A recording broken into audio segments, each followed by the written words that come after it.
What's going on, everybody? Did some changes. I'm gonna talk for a couple minutes before I actually get into the stuff I want to do tonight because I kind of started really late. I started really late. Um, as you can see, my wall was getting painted, and we're still not done. So, got plenty of stuff to do. It's not new space, actually. Same space, painted wall. And I have a light that goes around the ceiling now to provide extra light to make things look nicer. Hopefully, keep things looking nicer. Are you the one painting our unk? Yes and no. I did the first coat for the majority of it, and then Hannah did the second coat. As it's like a 2-coat paint. You know what I'm saying? Tonight's gonna be fun because I'll be opening up the panel just throughout the day, if people or throughout the night if people want to come in talk. But the main thing that I'm going to be doing is reviewing the Qtop versus Islamicapex debate that happened last night. Yeah. So I'm going to cause myself to suffer. I choose to suffer today. I choose to suffer. Who do you think won? Neither of them. Wait, say that again. You cut out. I'm going to be reviewing the debate between Qtop and freaking Islamicapex. Because that needs to be done. That needs to be done. Just waiting a little bit. Oh, so we've chosen suffering. Yes, correct. See, so it's going to be basically the same thing that we did the other night with Nick SWV's debate with Jake. But we're going to watch that. Let me make sure that my stuff is set up here. Oh, versus Islamicapex. I'm not excited for this, by the way. Like, at all. We're going to watch the Christian Copes channel. What? I said that we both had painted it. Did I not paint it? I painted a whole freaking section and made all of this become paint. This whole wall, pretty much. That's crazy, bro. You demean me so hard. This bro, she's freaking demeaning me.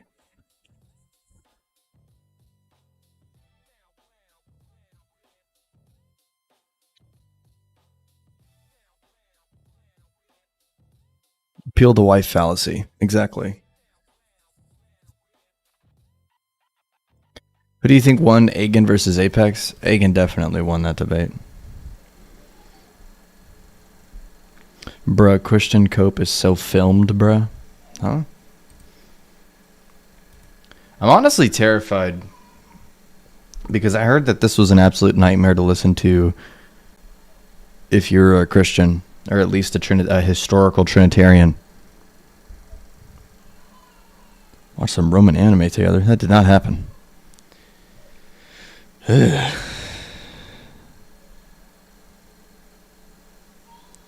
Like, he literally says, watch this Christian. Oh, yeah. Watch this Christian absolutely blunder and affirm 3 gods. That's literally the type of vibe that you get. But it's whatever, you know? It was horrendous. Both of them said some absolute mind-numbing things. Okay, cool. So this will be fun then. This will be fun. We're going to go ahead and get started. You guys ready to suffer? Because I'm ready to suffer.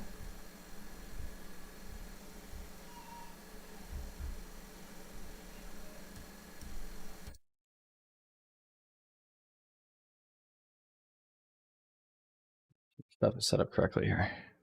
Best argument against filioque, obviously, ecumenical councils. Honestly. the lack of attestation of them in the ecumenical councils. Actually, the contrary represented in the ecumenical councils. St. Photius' standard argument of basically name one time that they were actually utilized at an ecumenical council itself. That's the best one in my opinion. Okay. Yeah, I'm gonna go ahead and do this here. You know, open up this freaking thing so I'm a little bit more visible. What's your take on Constantine? He's a saint. May he pray for us. Does Florence count? It doesn't count as an ecumenical council, that's for sure. Counts as a demon Robert council. Crazy people, man. Hold on. Boom. Okay. I was looking more like theological issues, but all right. There is multiple different arguments. I would look into St. Mark of Ephesus's arguments in his syllogistic chapters against the Latins. He makes a couple different arguments that are theological that basically collapse the filioque into two causes. I think that you'd appreciate it. Demon robber council. Yeah, Florence is a demon robber council. Correct. All right. Really, Mark of Ephesus? St. Mark of Ephesus mogs every single Latin in existence. Let's go ahead and let's kind of bleed ourselves into this. Yeah, he's gonna start. Let him referee. He's gonna referee. Yeah. 3, 2, 1, go.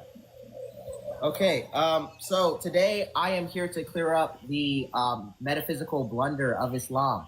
They don't understand what we mean when we say essence and what we mean when we say personal relation. They don't understand that there is a creator-creature. I absolutely hate that he refuses to use the word person, bro. He only ever says personal relation or just relation. He never says person. He never says like hypostasis in regards to person. It freaking makes me so mad, dude. Distinction, and they don't understand that existence cannot be divisible, meaning that the essence of God, which is identical to existence, cannot be divisible, which is distinct from the creation because the creation is bound by universals and particulars. So this is like big Islamicapex freaking, he's eating. He's eating. Wonder. So I'm going to kind of start this off by showing the transcendental necessity of existence. Also, why he look like a freaking, hold on. Why he look like a 70-year-old grandma at a Baptist church, man? What's going on with that? What's going on with this, bro? Why he looking like a 70-year-old Pentecostal grandma about to go, in the name of Jesus? Like that type of person. Why is he looking like that?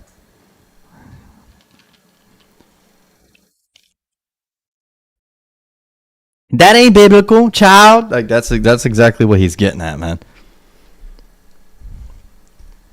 Existence not being able to be divided, which is very, very, very simple. Okay, existence, right, is reality. There's not multiple realities, therefore there cannot be many different distinctions in reality. There's not multiple realities in the Trinity. Yikes. Being essential. I wonder what he means by reality, because that's pretty nuts to say. Meaning that reality as being the mind of God, as being the substance, the usia, can't actually be essentially divided. Because if it could be essentially divided, that would mean it'd be a particular. And if it's a particular, that means it's not God because it's dependent upon the universal. Now, here's the category issue that most Muslims make because they don't understand how we parse through these issues. So what he's going to bring up. Hold on a minute. Oh. Being the mind of God, as being the substance. There's not multiple realities, therefore there cannot be multiple realities. Distinctions. Dude, we're doing a Dom tonight. Hold on. We're going to write down what he says and we're going to attempt to decipher it. In reality, being essential, meaning that reality as being the mind of God, as being the substance.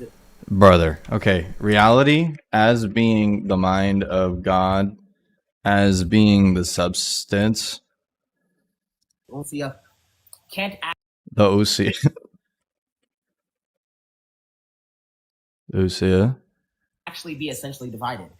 Because what? Reality being essential, meaning that reality as being the mind of God, as being the substance, the usia, can't actually be essentially divided. Can't actually be essentially divided? What the fuck does that mean? Because if it could be essentially divided, that would mean it'd be a particular, and if it's a particular, if it can be essentially divided, then it's a particular.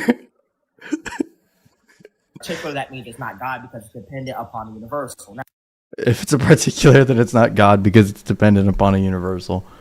That's fine. That part's fine. I won't write that down. Okay, reality as being the mind of God, as being the substance, the usia, can't actually be essentially divided. If it can be essentially divided, then it's a particular.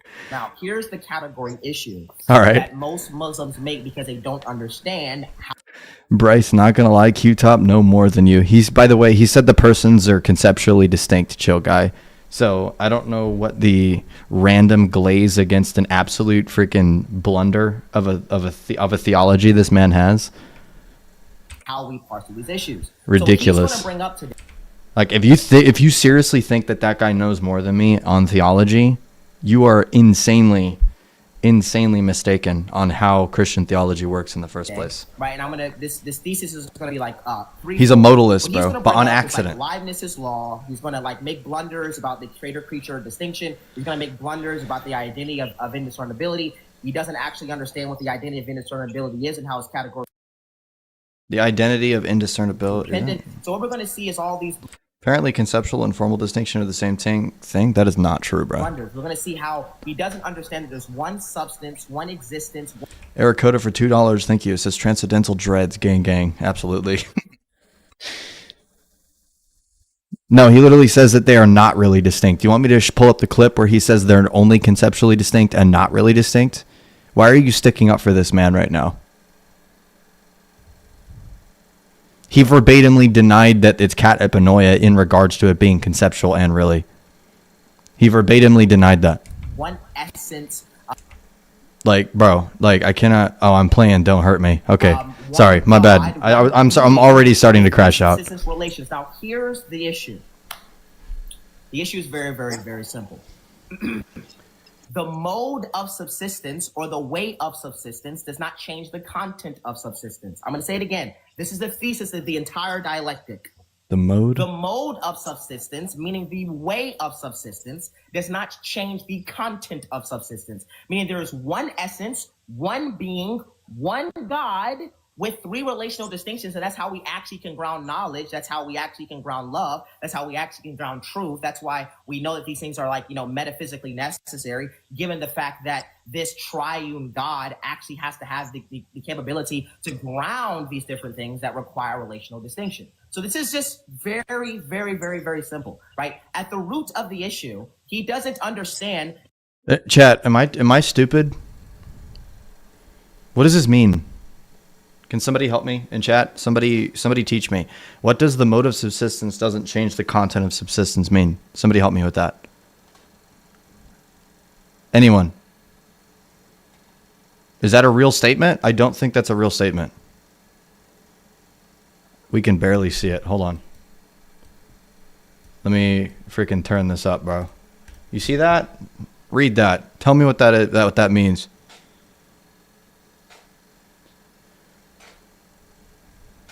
Okay, this is jargon. Everyone's saying it's jargon. I'm just making sure. Count dependent upon it means categories. They all divine essence. Okay. The same you could have just said that, bro. To that which is concrete, fundamental, and ultimate, which is God, it doesn't actually logically follow. And so what we're going to see here. Yeah, Christian Cope, dude, I'm not going to lie. Like, I don't like either of the people on this panel, but I just want to let you know, Qtop does not represent Trinitarianism. You can take that from me. Okay, he does not represent the Trinitarians. Again, I'm going to just so you're aware. Very clear. I want you guys in the chat to really. I'm just letting you know that now. In this dialogue, what we're going to see is Islamicapex constantly conflate essence with personal relation. I'm going to say it again. What we're going to see is him constantly conflate essence with personal relation. He said he's hating on Lil Yachty. Is what a thing is. The personal relation is who. Meaning the subsistence of origin within that what? So we have three subsistences of origin, meaning the Father eternally. Three subsistences of origin.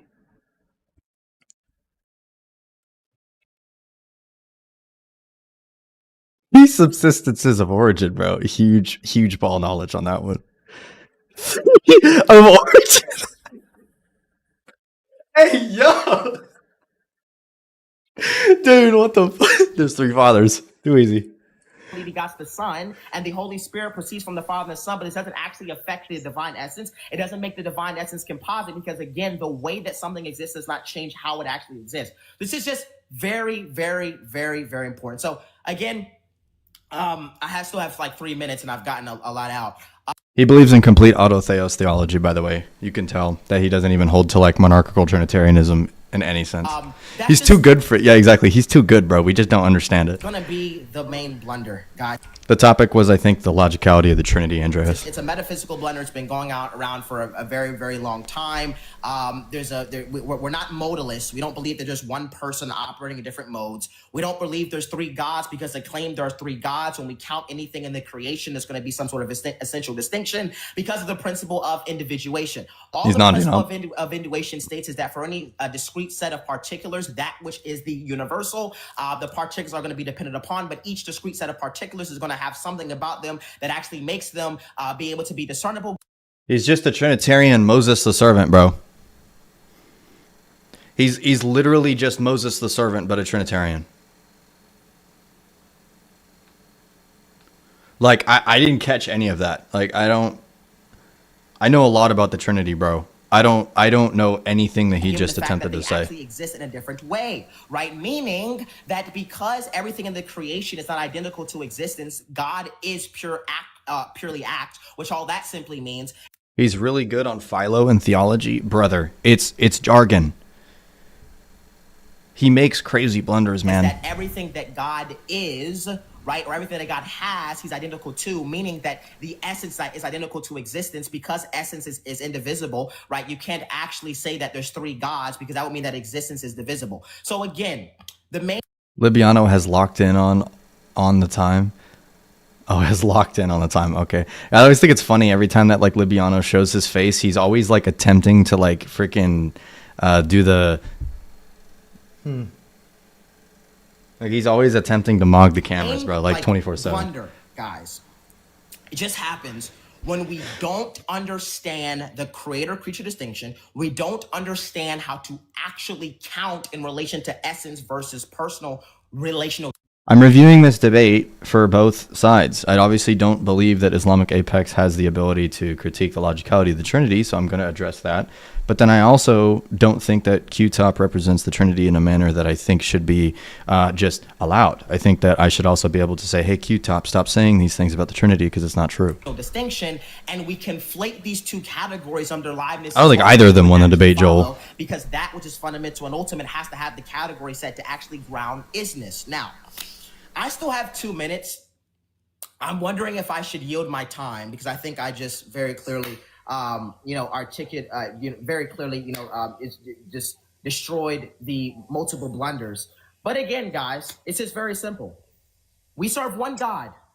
We serve one being, right? There's one substance, right? And so, in closing, sir, I mean, I guess you could say that. Like, it's just weird. Here, right? Bryce is gonna get doxxed by Qtop after this review. That's fine. Once he figures out where I am, then it'll be fine. He'll be able to see where I live, and then he'll just be all upset about it. There's three persons, not three beings. There's three relations, not three substances. Okay. There is three hypostases, not three existences. There are three relational distinctions within one existence. We serve one God. One God, guys. One God. That's what we serve. We don't serve three gods. Okay. We don't serve 99 gods. We don't serve 2 gods. We don't serve 8 gods. God, by definition, and entailing his necessary property set, because God is metaphysically. What the hell did he do? 99 gods. We don't serve 2 gods. We don't serve 8 gods. God, by definition, and entailing his necessary property set, because God is entailing his essential property set. Physically primary. Because he's metaphysically primary.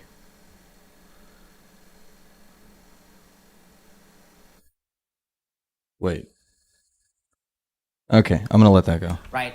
God has to be. I don't get the point of saying all that. Has to be one. Like that, you can say things like that. That's just, he's just literally speaking, bro. I don't get the point of saying things like that. I feel like what this is that he's intentionally trying to make this argument as complicated as humanly possible so that Anas's response sounds automatically like he's not as smart. Like, I think this is kind of like a rhetoric thing. You cannot divide existence. However, in order to ground things like God's love, right, because love is not grounded intrinsically, because that would mean that you're a narcissist, right? There has to be some... Love is not grounded intrinsically? Okay, so in the Trinity, right, that would be grounded intrinsically in the persons. So I don't... What? Relational distinction in God. What does he mean they're not grounded intrinsically? Love's not grounded intrinsically to the persons? Now that relation... What do you do with it? So it's extrinsically? Like what? Distinction does not make the essence... Am I stupid, or did he just say that God's not identical to love? You got to remember his definition of intrinsic. That's true. Yo, Jordan, what is his definition of intrinsic, bro? Because you talked to him. The mode of which something subsists does not change the contents of its subsistence. So it doesn't make the essence composite. We affirm absolute divine, but we don't affirm this composite composer bullcrap. We affirm one God, one essence, one substance, one uncia. Man, just say uncia. One substance, one uncia. Why is it doing this? What's wrong? Yo, what's wrong with my internet? God bless again. The entire time. My bro said uncia. All you guys will see is just blunders and conflating basic metaphysics and creature. Intrinsic means something that divides the essence. Basic metaphysics and creature creator distinction. Thank you very much. So that was Qtop's opening. Thank you so much. Turn the graphics down. I don't need it. We are gonna go ahead with the opening on Islamicapex's side. Just wait for 7 minutes on the... All right. السلام على رسول الله وعلى آله وصحبه ومن اتبعهم بإحسان إلى يوم الدين. أما بعد. Today we're gonna show why the Christian... Yo, Muslims in the chat, dude. Freaking translate all of that. I don't know what any of that just said. I don't know what any of that was. I don't speak spaghetti letters, brothers. What does that mean, my Muslim friends? Have lied on Al-Masih ibn Maryam alayhi salatu wassalam, the Messiah, son of Mary, claiming that he's God and that he is God with the Father. It's a prayer? The Spirit, creating a triunity, that therefore it's one God due to the fact that they share one essence. And what we're going to be demonstrating here today is that logically it follows and that you cannot really evade the logical problem of the Trinity. And we're going to demonstrate that using 2 arguments. Let's start off by first, discussing the logic of counting, right? How is monotheism measured? Firstly, the foundation, which is counting and logic. What's going on?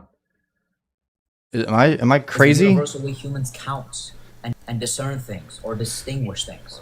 Counting depends on 2 axioms. Okay. We have the axiom number 1, which is distinct units. That is defined as for any 2 counted things, they must be really distinct, meaning X and Y, they are distinct and they are not each other.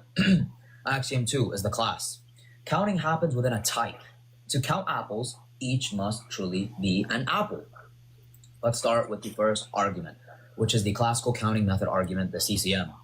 For all x, this is premise 1, by the way, we're going to give it in a syllogistic matter.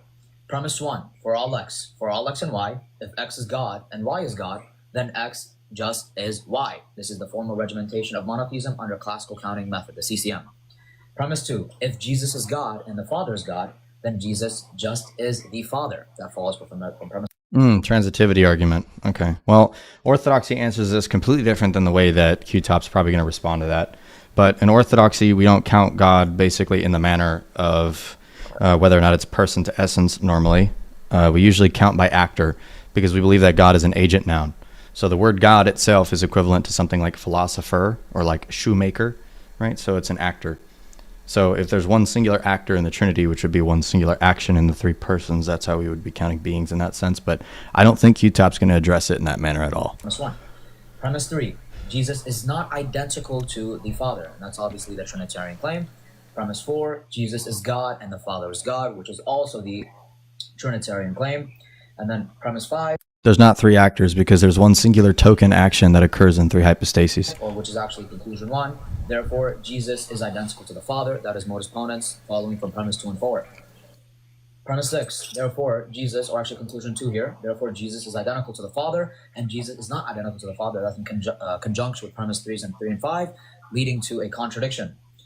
And then another conclusion is, therefore, it is not the case that both Jesus is God and the Father is God can be true under the CCM, which is the classical counting method, and that comes from premise 6 by reductio. Conclusion. The Father, Son, and the Spirit do not have distinct actions, Yang. All actions are operative in a token as from the Father through the Son and the Spirit. So it's a singular action that occurs in all three persons.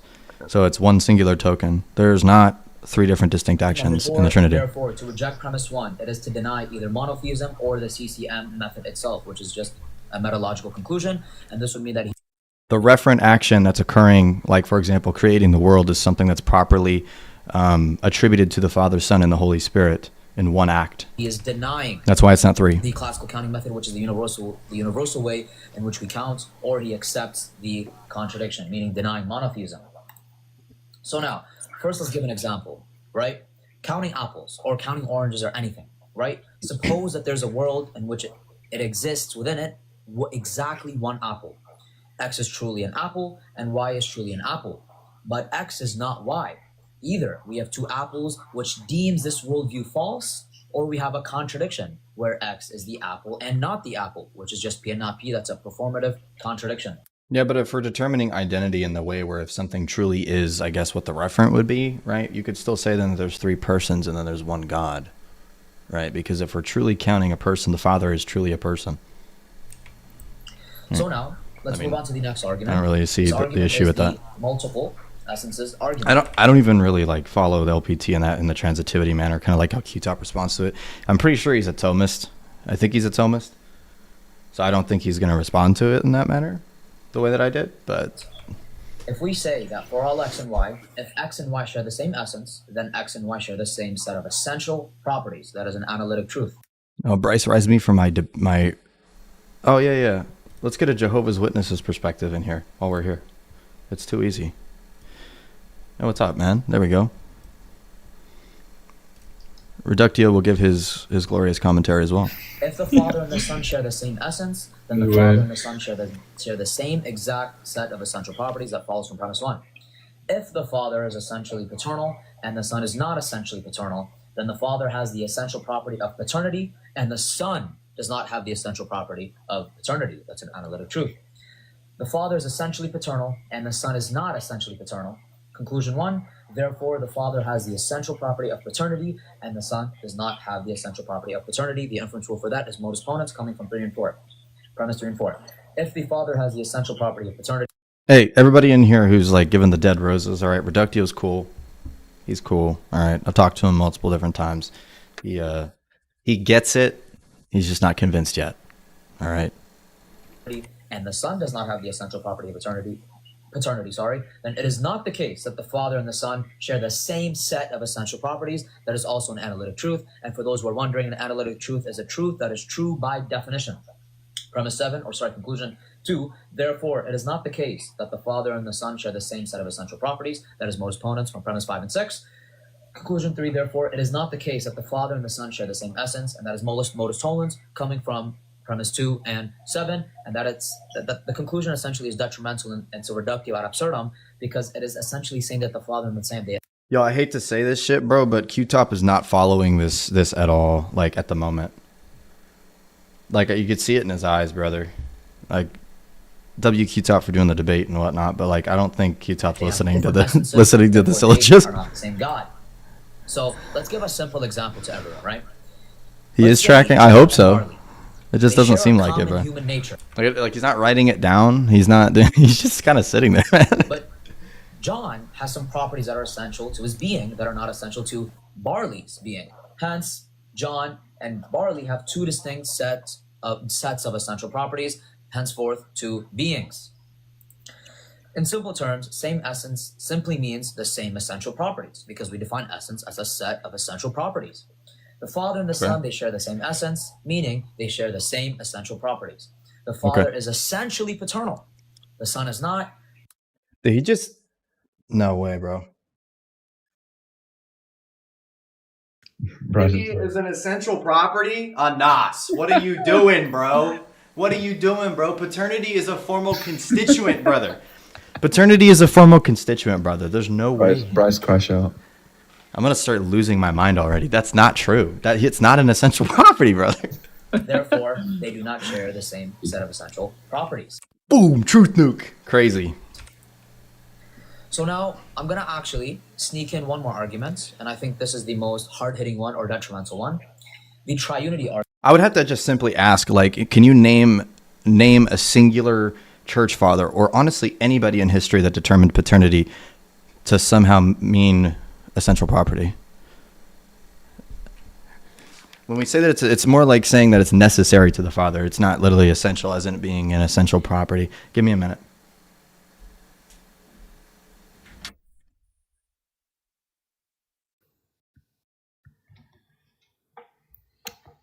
I'm pretty sure none of these guys know what they're talking about there.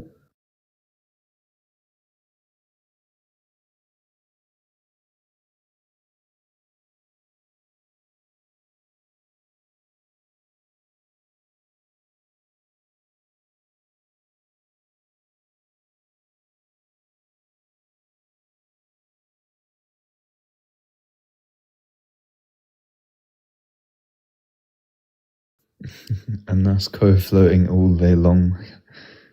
Yeah, bro. No, but I think what's it called? I think NAS is made smart by Qtop. I think anybody can go speak to Qtop and like look intelligent. I'm not gonna lie. Well, I think I could do a better job at defending it, bro. Sorry, my kid decided to try to get out of bed and be like, "I'm hungry." Argument, essentially, the argument from transitivity. It essentially goes as it follows like this. Yeah, but host, this isn't about your belief. He's attacking Qtop's belief.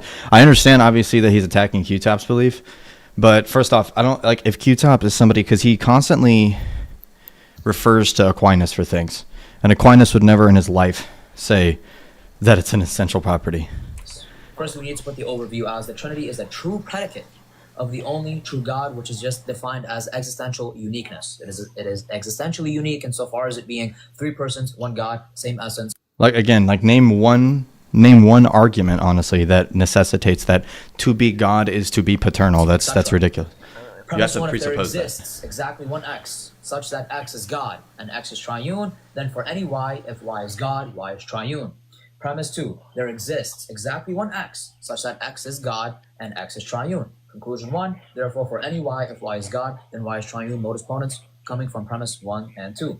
Premises 1 and 2. Yeah, now that I'm thinking about it, Zay, you're right. That's like eunomia. That's the eunomian premise, actually. Premise 4, if Jesus is God, then Jesus is triune. That follows from premise 3, if accepted. Why do you guys keep telling me to rise somebody for, what is it, like a debate thing? I'm doing a debate review, bro. Premise 5, Jesus is not triune. Conclusion, therefore Jesus is not God. That is modus tollens, coming from premise 4 and 5. Let's give a simple example real quick and let's switch the variables. If there exists one X... No, just a sec, rise. Okay, 1 second. I'll bring you up for a second. What's up? Hello, can you hear me? Yeah. What's it called? Qtop holds to the position that paternity is essential. That's the reason why Anas is critiquing it. Because he did another live before they did the formal, and he clarified that. If you want, I can maybe get the clip and I can show you. I believe you, bro. Thank you. All good, man. Fuck. Okay. Orange, and X is orange, the color. Then for any Y, if Y is an orange, then the color of it is orange. There exists one orange, or one X, such that X is an orange, and X is orange, meaning the color, to qualify. Therefore, for any This debate's going to cause me to crash out. I just want to let you guys know that now. Like, both sides are going to make me crash out, and I'm going to have a really bad headache. And that is the end of my time, and Qtop can move on to his rebuttal, and then after that I'll continue on with my rebuttal. Thank you. All right, that's time. Thank you so much, Islamicapex, for that introduction. We are now done with both introductions, 7 minutes for each interlocutor, and we will be Look, I'm not going to watch the previous one for now. You guys can just provide me with lore if somebody says something that I don't get. Be Okay. moving on to our next section, which is our rebuttal. We'll only have Myself, I one will- rebuttal for each interlocutor, 5 minutes each. Starting with Qtop, the floor is all yours, sir. 1 second, let me just set the timer here for 5 minutes for myself. Give me a moment. All right, ready when you are. 3, 2, 1, go. Yeah, so after like conceptually unpacking some of the things that Islamicapex raised, Conceptually unpacking. Dude, motherfucker, just say understand.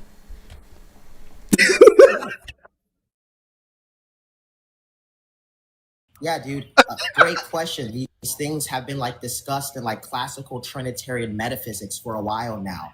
It's very, very simple. So to kind of summarize everything he's saying again, in my opening statement, I said there's going to be like some really big I'm not hating, bro. I'm hoping he wins this, but like, bro, like he uses like such complicated language for no reason, man. It hurts my heart. It hurts my brain. blunder in us conflating like It's because I'm an unk, bro. I just can't keep up. What can I say? essence and personal relations. It is just the case that there's one essence with three subsistences. Okay, and so this wouldn't actually change anything. I don't actually know like why he thinks that somehow he critiqued my opening statement, which was that, hey, there's just one essence with three subsisting relations. Now let's actually get to like substance here. As I said earlier, right, there's just some really big blunder. For some reason, like these counting methods that he's invoking here, given like absolute identity, all he thinks is that he can like apply the same like metaphysical prerequisites in the creation to the creator. Now, I already like parsed this out, but I parse it out again. Did he just say? Did he just do the whole like God is above logic, therefore this argument doesn't work? Is that what he did? I don't know. I haven't seen it yet. But It's his first like big thing was like, look, dude, you're counting incorrectly. You're counting by division, and we only count things by identity. Well, look, that's just not the case. Like you can count by division. So like, for instance, if I have a bagel and I cut the bagel, in half, I don't just like suddenly have like two bagels now, right? So this is like just very, very simple. I don't know why there's just like blunder. So is that like, the bagel for instance, analogy? if I have a bagel and I cut the bagel, in half, I don't just like suddenly have like two bagels now. Hey, yo, W Nick SWV argument. W Qtop on that one. Right, so this is like just Bagel very analogy simple. is I goated. don't know why there's just like blunder being made here. When we count by division in terms of the Trinity, all we're saying is like, look, this would just be a disposition to the relational distinction. So I don't know why this is like so. Yo, what was that, man? What the hell was that? But again, I'll move on to What was that? like the next one here. Oh, it was a gift. Okay. Yeah, so he says, look, for all x, right, if x is identical to y, everything true of x is true of y. Yeah, so Leibniz's law, which he is invoking, was the identity of indiscernibility, which is I brought up earlier. All this is doing is just saying, well, look, given a specific category, right, if we have x and x is truly identical to y, well, then everything true of x is true of y. The blunder here is that personal relations doesn't actually affect essence. So what we mean when we say this is this, like, look, there's three personal subsistences in one essence. The blunder is that he's conflating these two, right? So Leibniz's law is categorically dependent. We don't apply Leibniz's law to two distinct categories in which it wouldn't follow. We have essence, which is what something is, and persons, which is who something is. He's trying to WQ top on that one. He's applying the standard critique that people give for the Trinity or against the Trinity, using Leibniz's law, showing that when he actually provides the law of indiscernibles, a being is usually something that collapses person and nature in his view. So it has to be something that's actually distinguished from person and nature. So if you wanted to distinguish the difference between personal properties and then try to determine indiscernibility versus essential properties, it would be different. There would be two different syllogisms that would have to be applied to it. combine these two categories into one. This is a good argument on Q's end. I really don't know why he's doing that. Again, it's a really, really, really big blunder. Then he went through some like logical syllogism. I tried to like type everything out.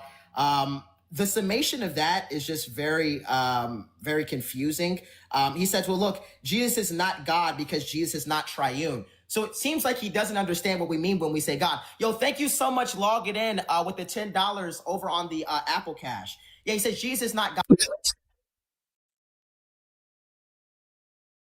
I don't know why that was funny, but that was funny because like as soon as he thanked him, Anas just started dying laughing. I don't know why that was funny. Because Jesus is not triune. So what we mean when we say God is we're talking about like the essence, the uncia, the substance, which is what Uncia. God is, which is all the properties. I love of God. I love So Qtop, God is bro. powerful. I love God is Qtop. love. God has a will, right? All these things, right? This is what God is, right? And at like the most fundamental point, right, is that God is existence, meaning that existence in itself is not divisible. The examples that he gave about apples, this is very, very weird. I don't know why he's still comparing the creature to the creator. Apples are created. So when we talk about What's up, God Logic? How you doing, man? apples, we have to make a distinction between universals and particulars, right? So a particular is a instantiation of a universal, right? Meaning that the universal is divisible, right? This is the blunder. Like God as being one essence exists. Wonder.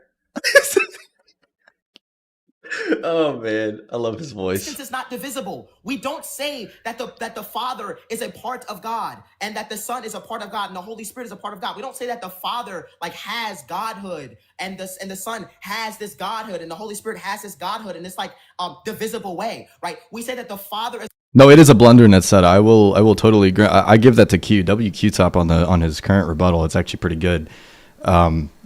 It's just like his the way that he emphasizes his words always got me laughing though when I'm talking. It's identical to God. The Son is identical to God. The Holy Spirit is identical to God. However, the distinction comes in their relation to each other, not in their relation to the essence. Dude, how do you think that's a fake God Logic? He has 121,000 followers, dude. He literally goes on live all the time. Don't understand why Muslims do this. Okay, if you're a Muslim, please wake up and smell the coffee. Something can be distinct in one sense, right? But alike in another sense. This is called impure relative identity, right? And like, I don't know why this is some weird like blunder. People talking about William Lane Craig holding to relative identity. William Lane Craig holds to pure relative identity, not impure relative identity. We say impure relative. William Lane Craig is also a partialist, by the way. So obviously the way that he holds to relative identity is not the same. Okay, you cannot use William Lane Craig as an example of pure relative identity. I'm sorry. Identity means we can have a Father identical to God. That man, he's a partialist, bro. Identical to God, Holy Spirit identical to God, but they're distinct in relation to each other by formal distinction. I yield my time. All right. 1 second. Let me turn my screen. Analytics are pretty cool, Noah. Thank you Noah. so much, Qtop, for that first.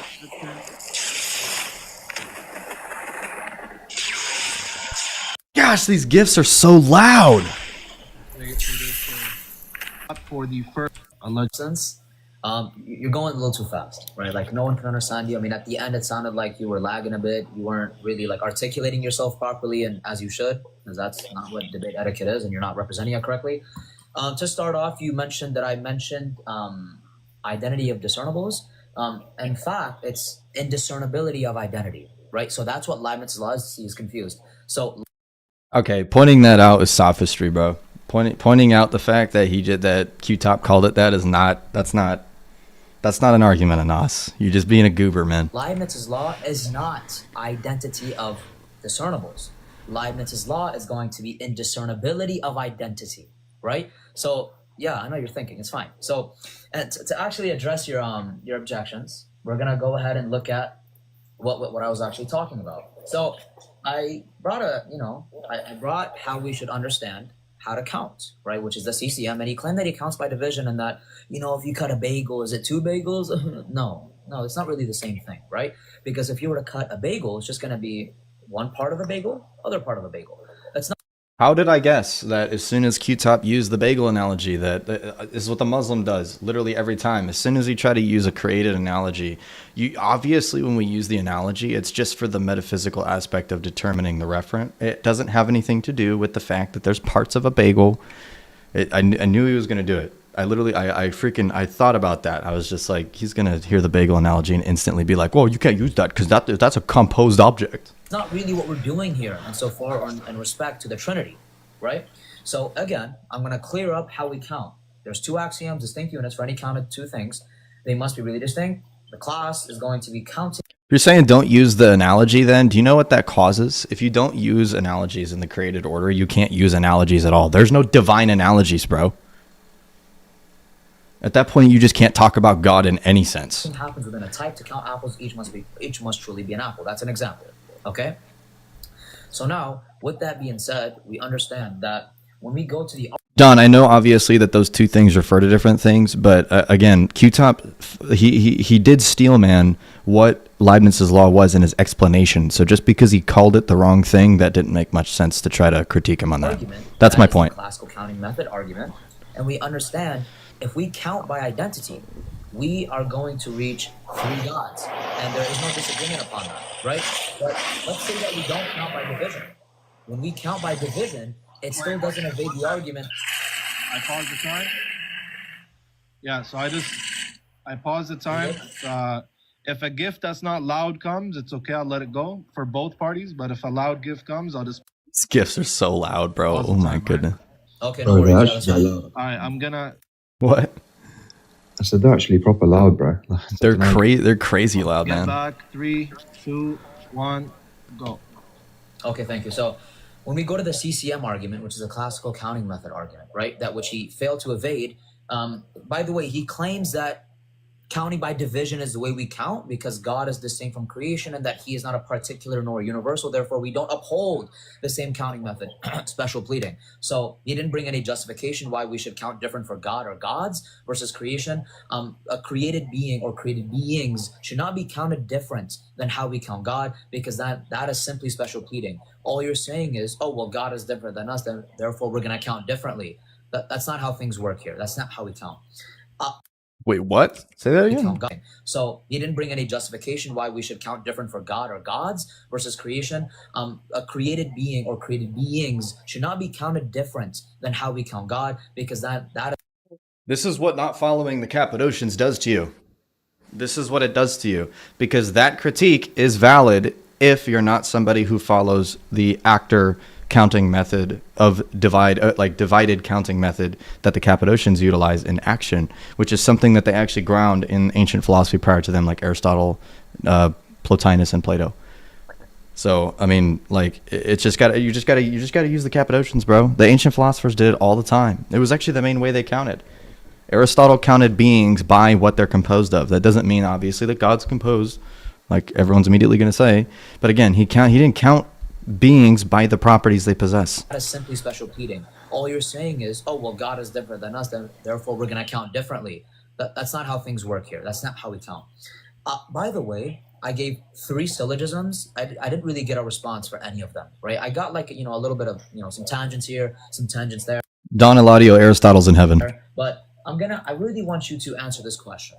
If we were to count by identity, would we reach 3 gods? And if we are still counting by division, qualify what you mean by counting by division, right? You don't even have to give a formal definition. I'll accept an ostensive definition, which is simply a definition by example. I'm not going to be too picky on that, to be fair.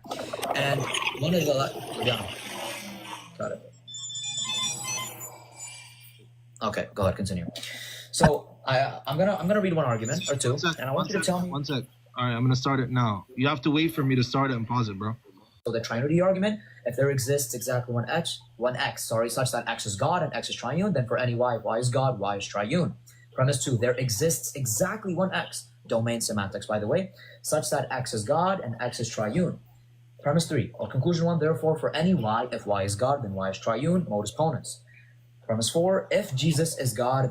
Is he repeating the syllogism? Then Jesus. So, yo, I don't want to just skip through it, but if he's just going to repeat the syllogism, I'm going to skip through it. Aesthetic. The Father has the essential property of paternity, and the Son does not have the essential property of paternity. Dude.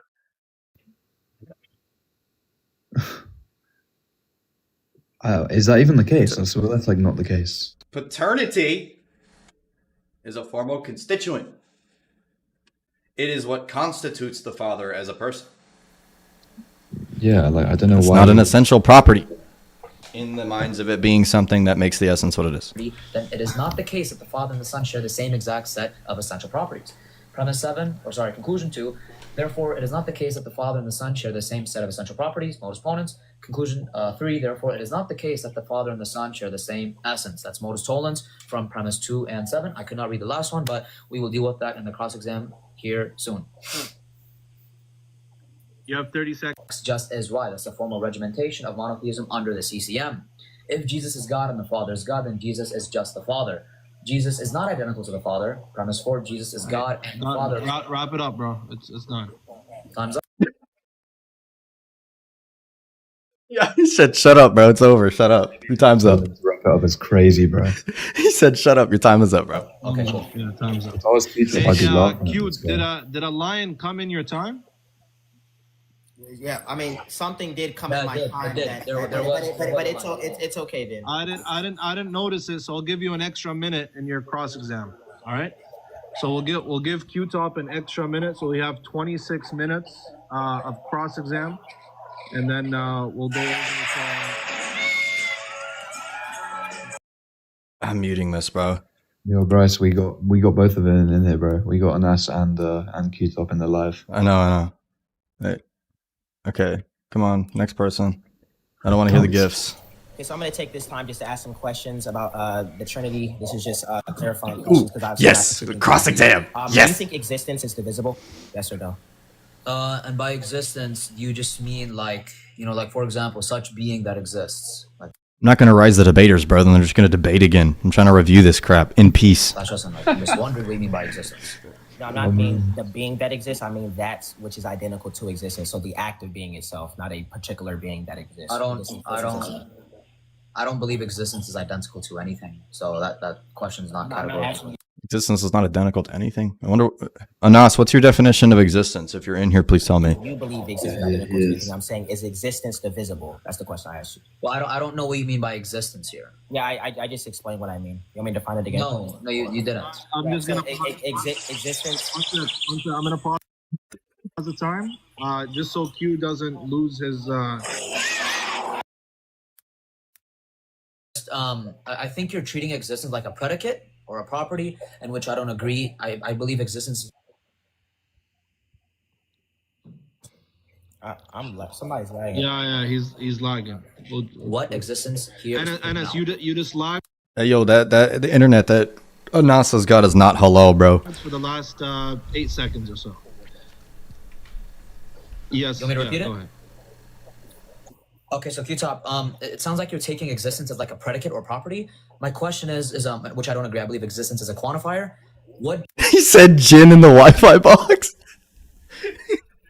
is being picked out when you say Wait, existence? why are you asking? Wait, I'm okay. No, Pause the look, time. It's a I have- qualifier, sir. I have the time. Is it like is he asking me questions? Am I No, asking? no, are no, we I clarifying? have the I'm time. asking a qualifier. Yo, guys, stop. I have the time paused. So just so you don't get your time wasted, Q, I want him, because he's not answering a yes or no, he wants you to qualify. So I have your time paused so he can Yeah. understand your question. And Okay, as soon as perfect. he gets Gotcha. that, I'll Hey, something I will, by the way, give to Libiano. He did great at moderating this. I will totally give that to him. He moderated this debate well. Yeah, I do rate He that had too. it. He had it under control, and I do really like that. restart. Yeah. Yeah. So I already qualified this. I'll just qualify it again. And by the way, I'll slow down because I think you're not tracking. Yeah, W rhetoric, When man. I say existence, I mean the act of being. Existence is being itself. So existence is not divisible. I'm asking you if you think it's divisible. What is active? I'm sorry. What is active being? This is just Damn, another question. more ambiguous. What is active being? So at this point, this is the crux of the entire conversation, and for some reason, he doesn't know what anything means. Yeah, existence. I'm defining. You know what the word act is? You know what the word act means? Is that a question? Yeah. Yeah, act. I know it's ambiguous though. Like you could be referring to act in the sense that God is one act, or you're acting for a show. You have to flush everything out. I don't think you're trying. Oh, error coder for $5. Thank you very much. It says this is FM 105.9, the Ortho Dogs. Elephant noise, dog barking, fart sounds. Yeah, absolutely, man. Yeah, I mean, Anas has a valid question here. He is trying to like disambiguate kind of like what it means by act, especially like, from the perspective of like God's operations, right? Like, does the act refer to the power? Does it refer to the manifestation of the power? Does it refer to the effect that references it? There's a bunch of different ways that you can kind of approach what act is, right? So Q, do you want me to reset your time again? Yeah, bro. You have to just reset everything because this is like literally the crux of the entire debate, and he just doesn't know what anything means now. Yeah. So No one yeah. understands what you're saying. Yeah, I'm gonna start the time again. I think you don't understand. I don't think I'm you gonna should like s- all right, predicate guys, your mental state on. Active being. So I think Qtop, you're in here. So please let me know if I'm correct. Do you mean by active being as in self-subsisting? Is that what you mean by that? The chat. All right, guys, stop. All right, we're gonna start the time again.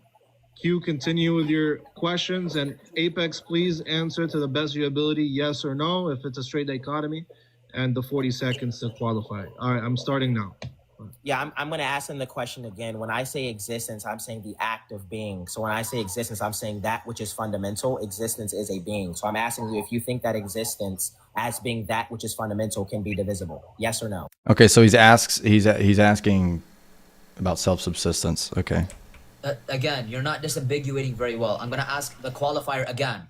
When you say the act of being, what the heck does that pick out? I don't think anyone is understanding what you're saying. I don't think you understand because you're not able to disambiguate. To be fair though, Qtop did say that it means to like existing, right? So like God would be self-existing because he's not existing from another. Disambiguate. Enes, you can't ask him questions. All right, guys. All right. Enes, when you're being questioned, you can't ask him questions. Just answer and say your question doesn't make sense, but don't ask him a question, please. I'm disqualifying. Just qualifying. All right. No, you don't get to ask him questions. He asks you the questions. I'm gonna start again. Go ahead. Yeah. I don't know. Like existence is like really, really fundamental. Like nothing can even be true if it doesn't exist. So I'm going to ask him the question again. When I say existence, I mean the act of being. Act of being. Right. This is like some sort of like essential thing to where like what something is identical to that it is. So if something exists, it just means that it actually is. What I'm asking you is, do you think fundamental existence or that which actually is can be divisible? Meaning, do you think that it is a universal that can be divided among particulars? Okay, that's better. I believe that universals, they aren't necessarily divided, but I would say that particulars, they share a universal. Like, for example, we would say trees, all trees. Hey, yo, dude, hold on. Look at that. Bro, poor guy. Yeah, he's like, what? Yeah, but yo, bro, so what the hell? I'm not trying to like sound dumb in front of all these like people, right? But what is flipping act of being? So Qtop clarified in comments. He said that he's asking basically like if God self-subsists. I think Trees share the same universal called treeness, right? So if that's your question, the answer is no. Universals aren't divided. We don't say that. We say that particulars share universals. Like trees, they share the universal of treeness. Does that make sense, Qtop? Yeah, so that's not the question that I asked. I'm not asking you like what look. I'll just repeat the question yeah, you low key did ask that though, but like not entirely. again. Is existence a I don't universal? know. Is it divisible among particulars? Yes or no? Again, I don't know what existence picks out here. I'm sorry. I don't believe you're treating existence. Anas has a different definition of existence, I think, and that's why this is going nowhere. Make the screen bigger. Let me just, can I do this? It's like a what's it called? Like a property or a predicate. I believe existence is a quantifier. I'm just gonna. So look, okay. I'll just. I'll move on. Yeah. So. Yeah. So. Is Leibniz's law categorically dependent? What does categorically dependent pick out? Yeah. Meaning that it's dependent upon a specific category. Meaning, if we're talking about essences, then we're talking about essences, and we're talking about personal relations. Then we're talking about personal relations. Then we're talking about substance. Then we're talking about substance. Meaning that Leibniz's law is dependent upon the Who said dude was emoting mid-debate? category in which it's being invoked. Do you affirm or deny that? Yeah, it depends what you mean by that. If by that you mean that you can. Yeah, Qtop hit him with the freaking sitting there, like just chilling, and then he goes, apply Leibniz's law consistently in one subject or in one subject or in one. What? What's happening? Deliberating, I just call you just like running and dodging because you know this destroys your worldview. So again, I'll just go ahead and move on for that because he doesn't know what these words mean. So what's interesting? So do you think it is necessary that which is ultimate and fundamental can account for unity and diversity and ultimacy? Can you please disambiguate?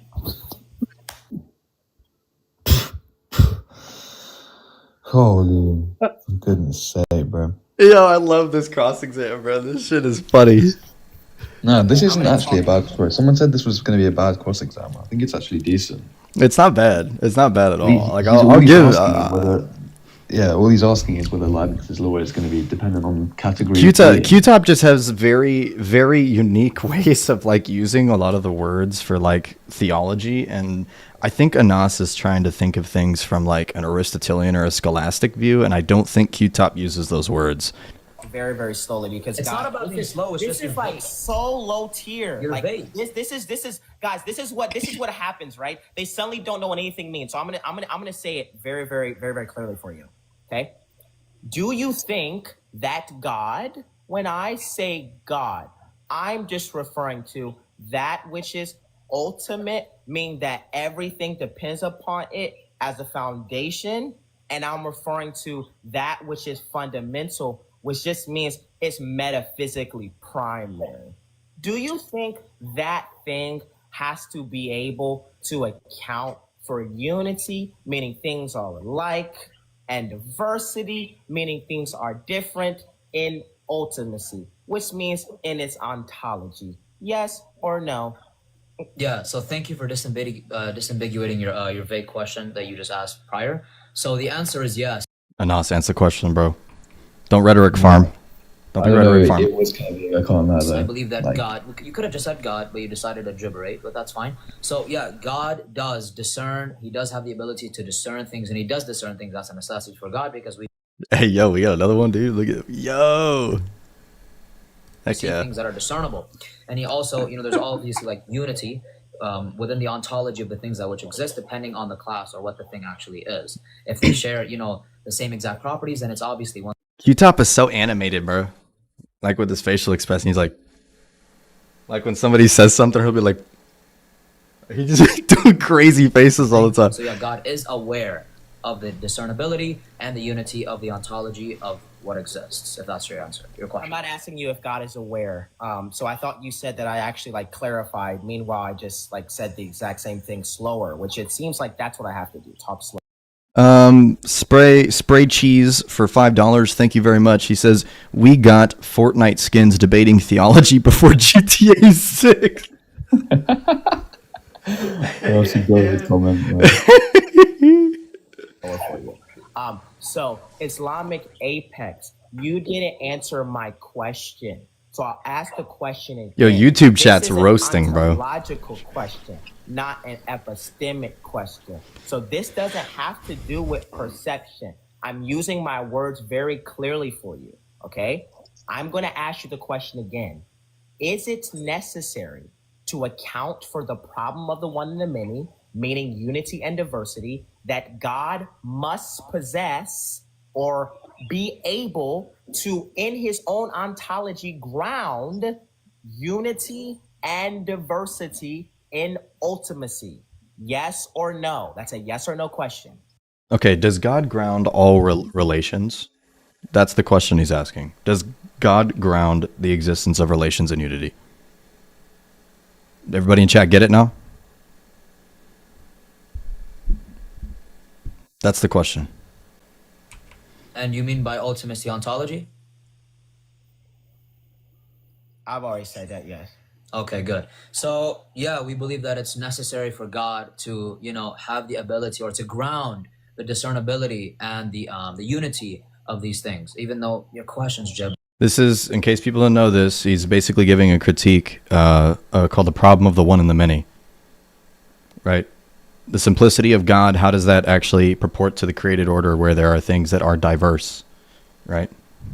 That's basically what's being given here. I don't think Anas has picked that up yet. I'm just answering based on what I think you're saying, because I don't think you even understand what the hell you're saying, to be respectful. But yeah, if by the gibberish you just said, you mean that does God ground discernibility and unity? And by that, I think you mean There that we it's go. necessary for God to have the ability to discern, because then it would be grounded.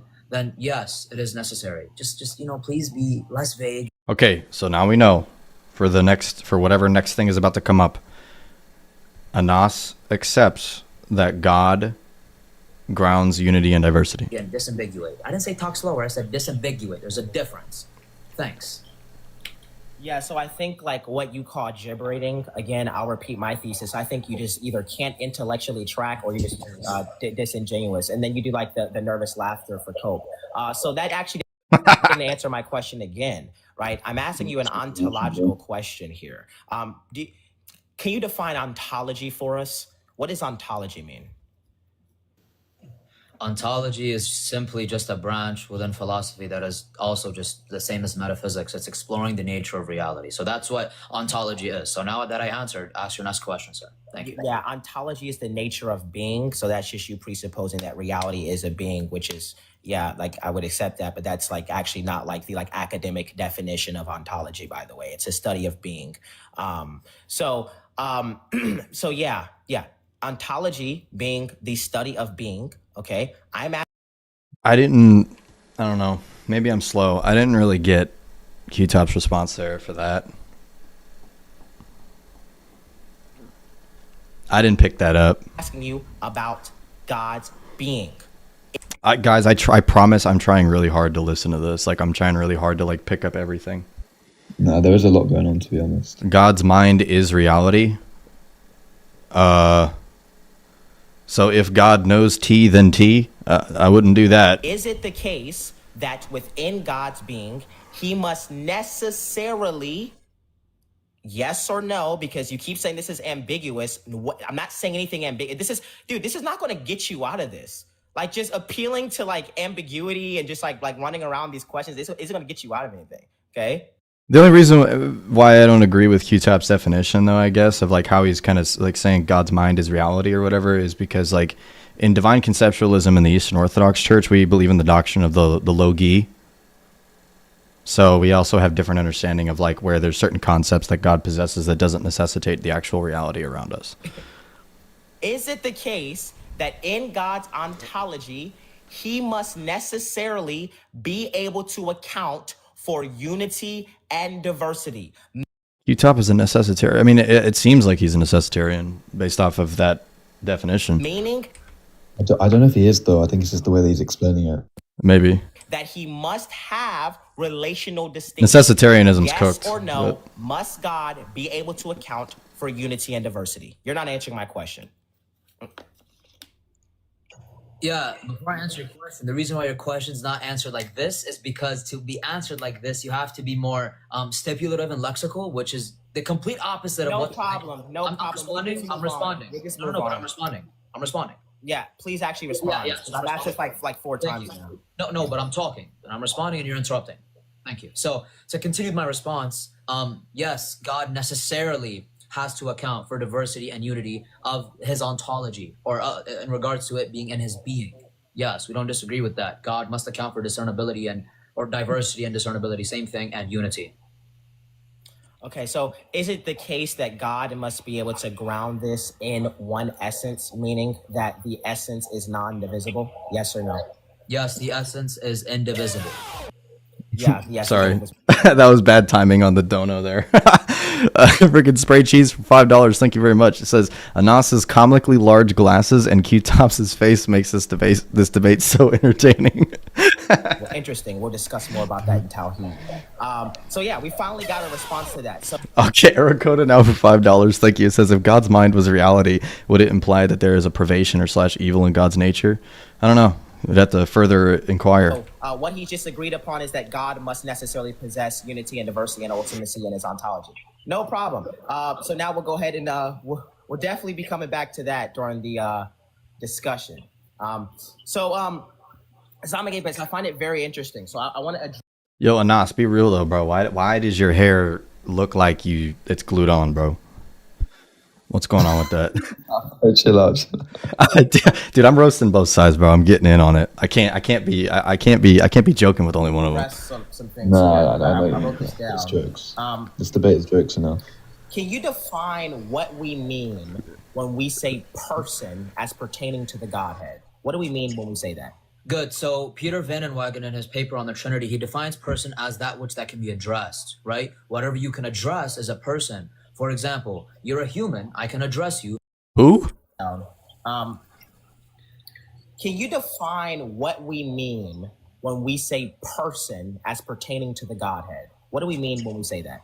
Good. So Peter Van Inwagen, in his paper on the Trinity, he defines person as that which that can be addressed, right? Whatever you can address is a person. For example, you're a human. I can address you. Therefore, you're a person. By the way, guys, Peter Van Inwagen is a Trinitarian. Can you address a rock? Is a rock a person? Definition. I don't even think that's really right because I know its work. Yeah, I mean, you can address a rock. You can say hello, rock. Just so you guys know, so you guys don't come at me, all right? So in his paper, on the person. Trinity, Yeah, exactly. he A rock is not a defines person. I don't know if I as agree. That which that can be addressed. So anything that which you can address. I can address is a rock. I can definitely do person. that. You can You guys saying I can't do it? I can do it. address a dog. The dog is a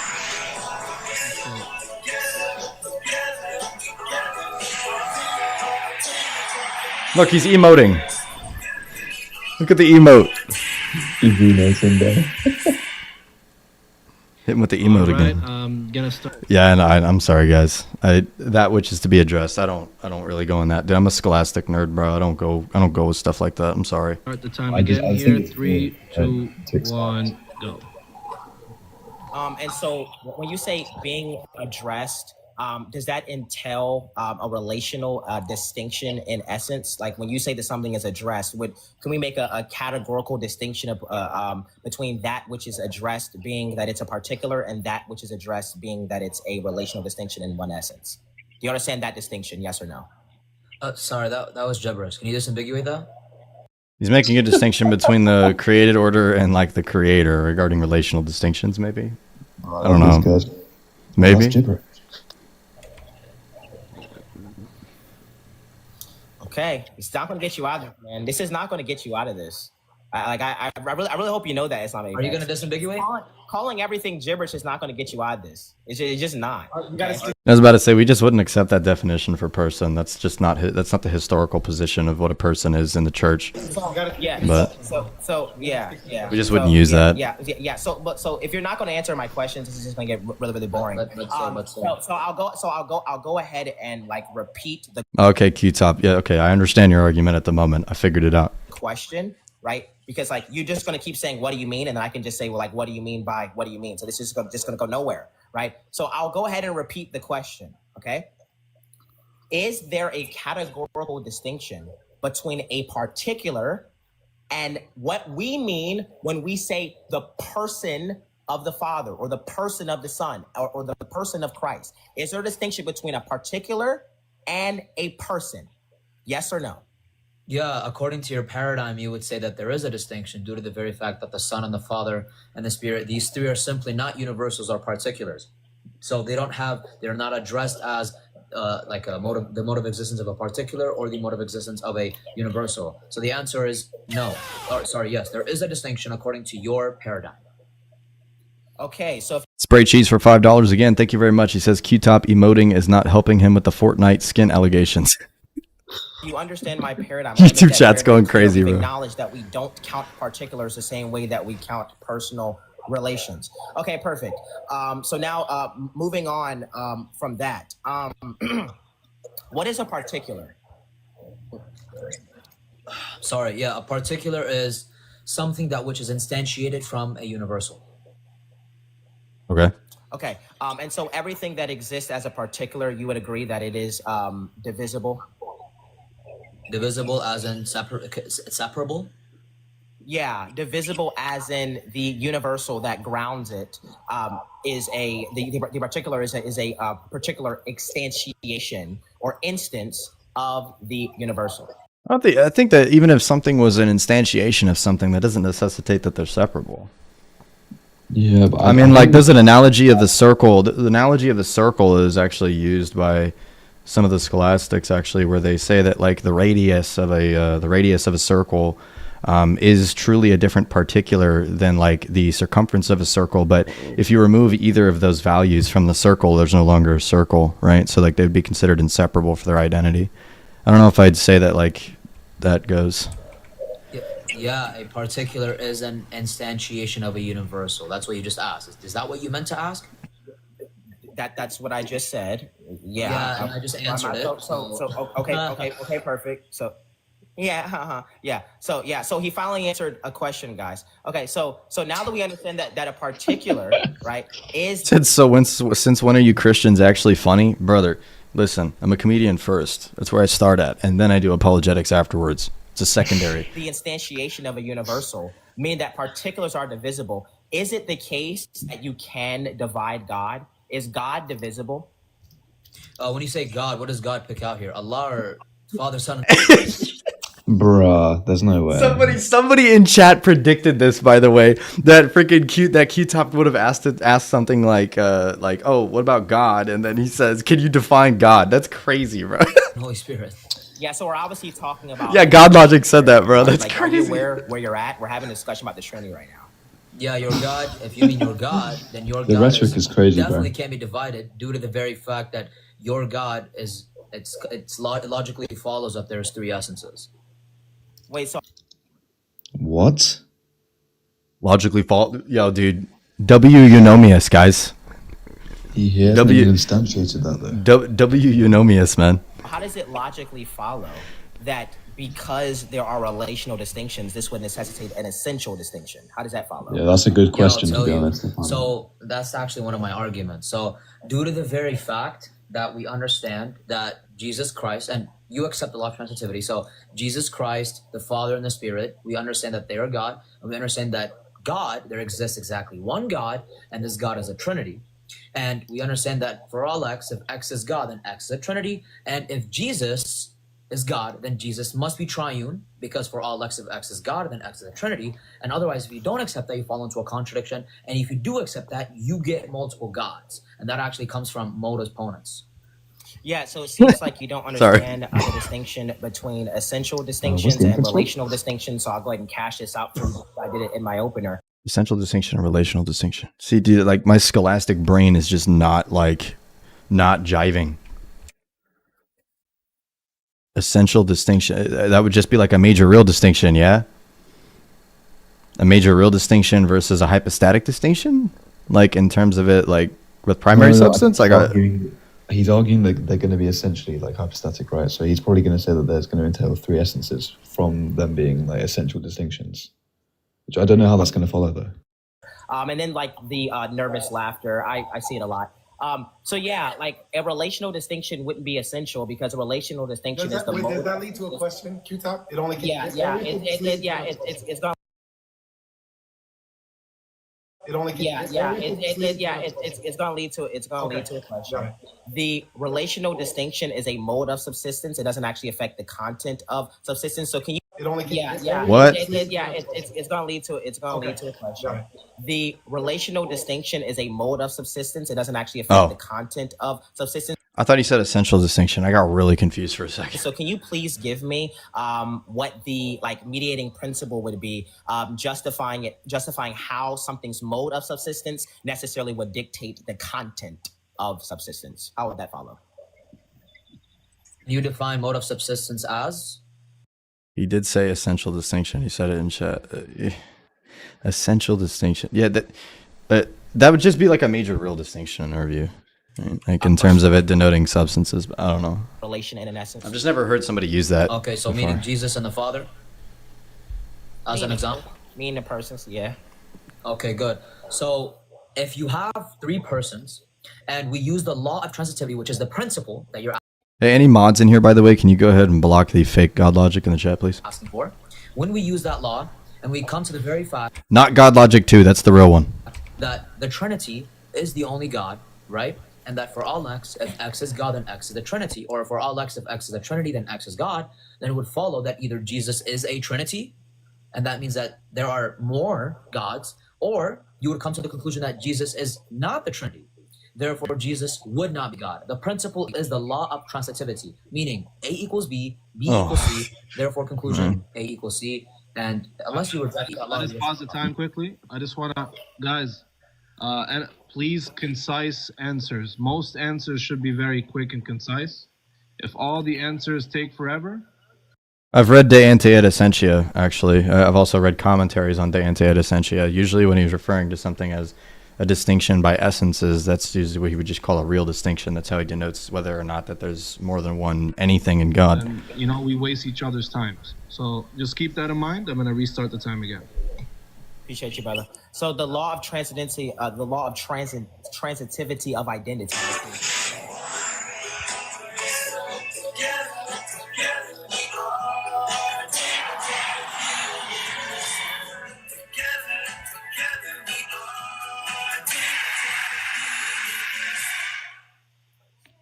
All right, I'm going to start the time again. Oh my Go gosh. ahead. Yeah. So, would you affirm that the law of transitivity of identity is categorically dependent? No. It is not categorically dependent. So the law of transitivity of identity applies in all categories? Yeah, I believe it's applicable.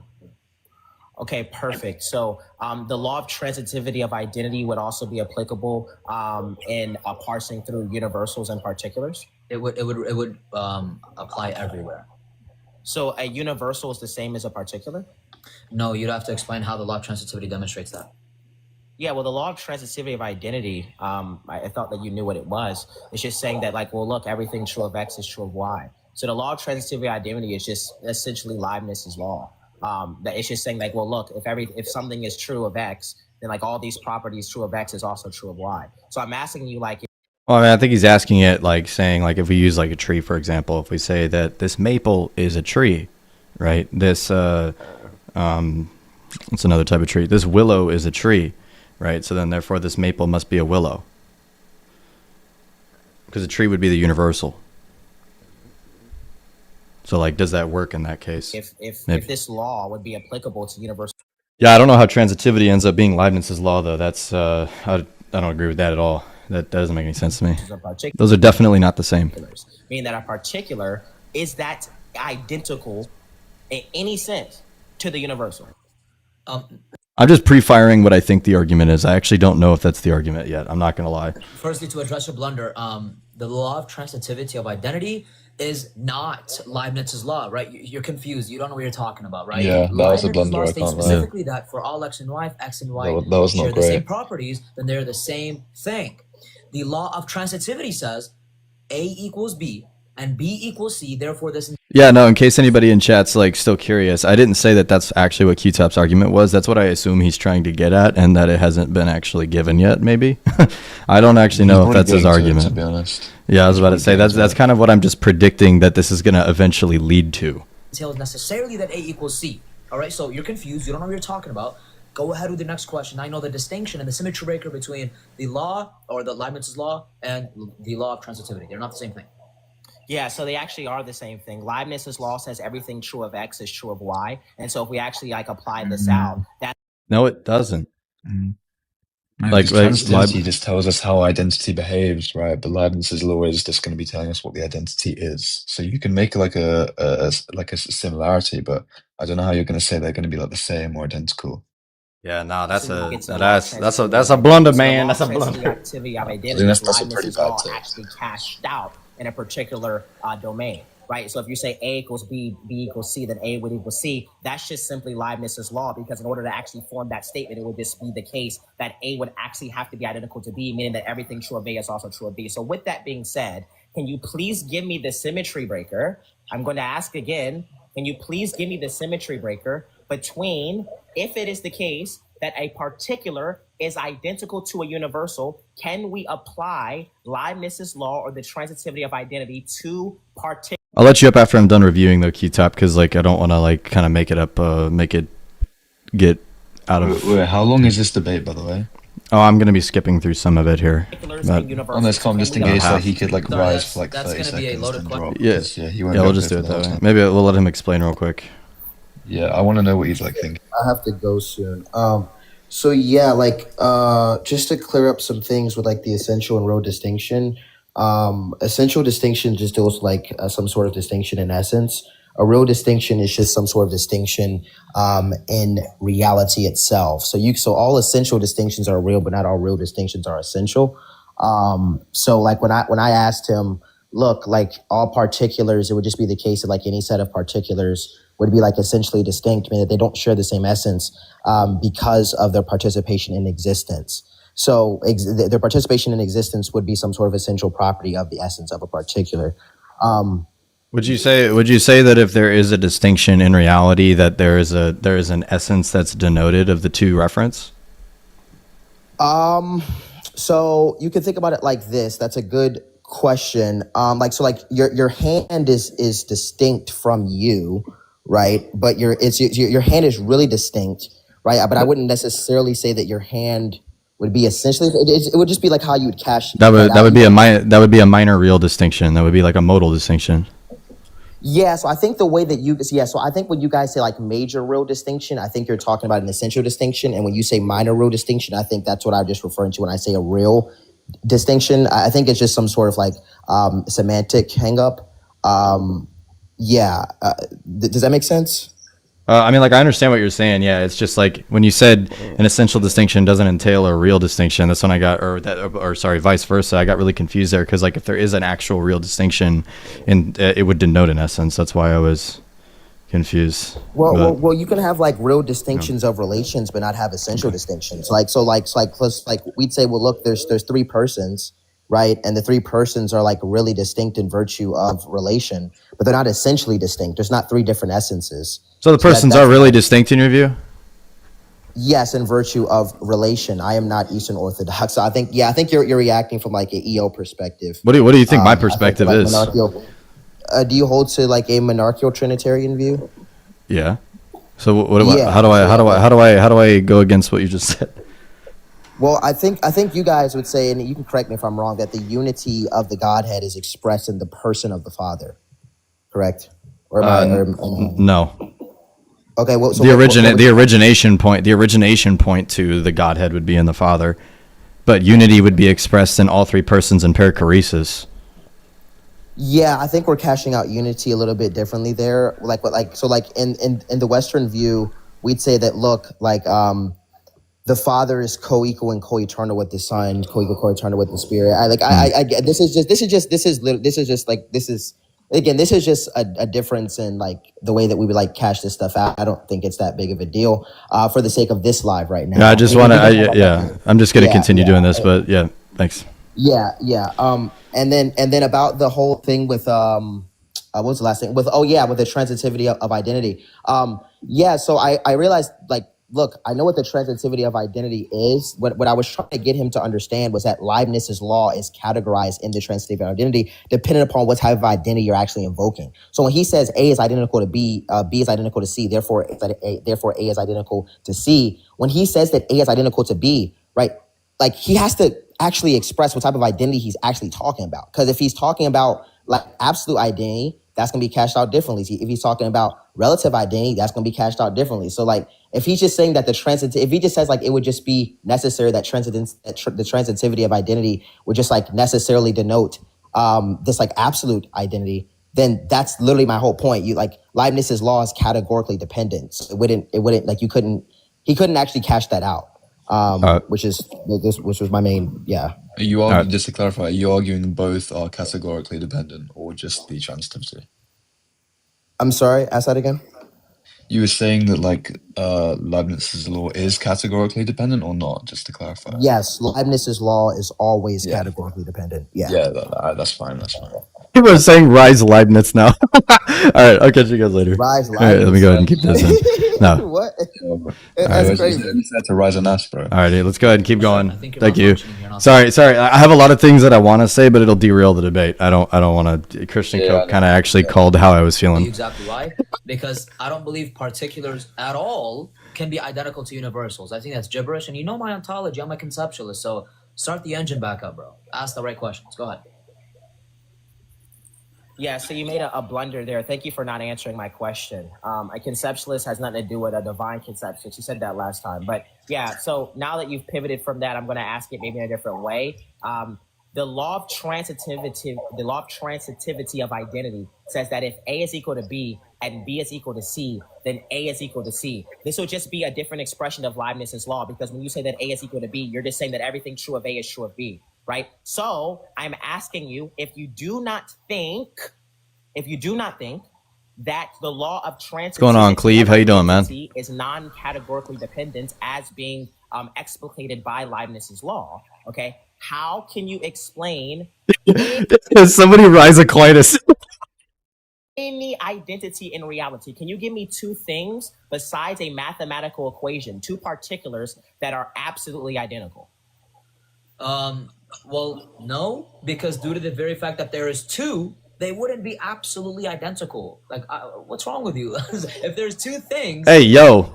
Wait, you see that smile, bro? That was like the due to the very fact that there is. Yo, that's like the Black Ops zombie sound. It was like. Bro, I've legit never seen a debate Two, where like one they wouldn't be so obviously absolutely wins, identical. then it switches the what's next wrong with you? instance. If there's two things, you cannot even class them as absolutely identical, because if they were absolutely identical, then it would be the case that there is not two things. What are you talking about? You can't count. Okay. So yeah. So it seems like you don't understand the nature of my question. It's very obvious by the nervous laughter. So I'm going to ask you the question again. You said that the law of transitivity of identity is not categorically dependent. And the law of transitivity of identity is just Leibniz's law explicated. So what I'm asking you is, can you give me an example of where the law of transitivity of identity would be applicable? Give me an example of the law of transitive identity. Not the math. Give me an example of the law of transitive identity that's actually applicable in the real world. Yeah, for example, I mean, That's a good question. Say, like, for example, you have air, right? And by the way, this is a semantical reduction, a semantical distinction, but an ontological reduction. Let's say we have air equals oxygen, and then that's A equals B, and then we're gonna say oxygen equals, or let's say, I meant to say we have liquid, we have like the ocean, right? We have the liquid in the ocean that is equal to water.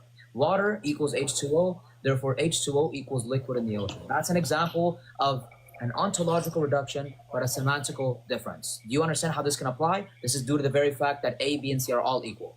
Do you understand?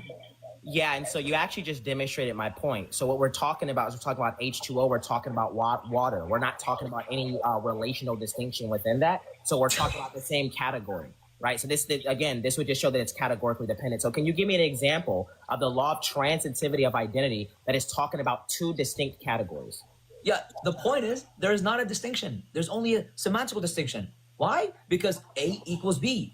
An equivalence here is stating an absolute identity, right? Since there's an absolute identity, you're not going to find any distinction. It's going to be ontologically reduced to the same exact thing, same thing, but there's just a semantical and syntactical distinction. You understand?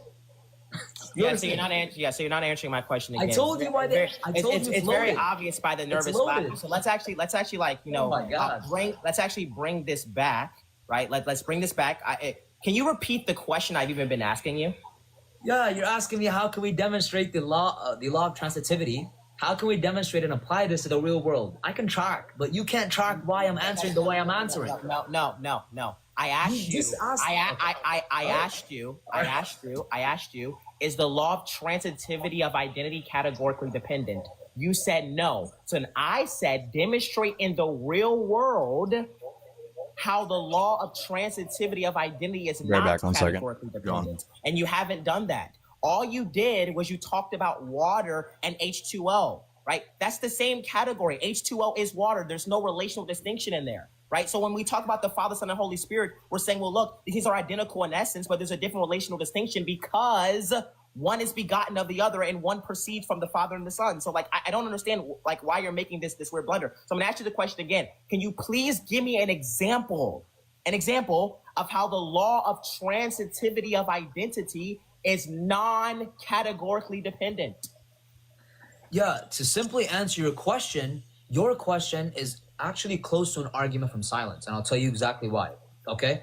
This is because I have no reason to believe that there is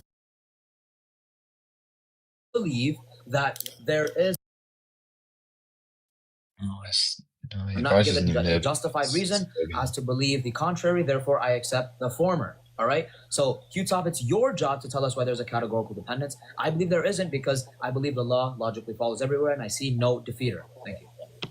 Yeah, so what we just saw there was him actually not give a justification, which is another, again, guys, in my opening statement, I spoke about this, right? How the Muslim cannot give a justification for how Leibniz's law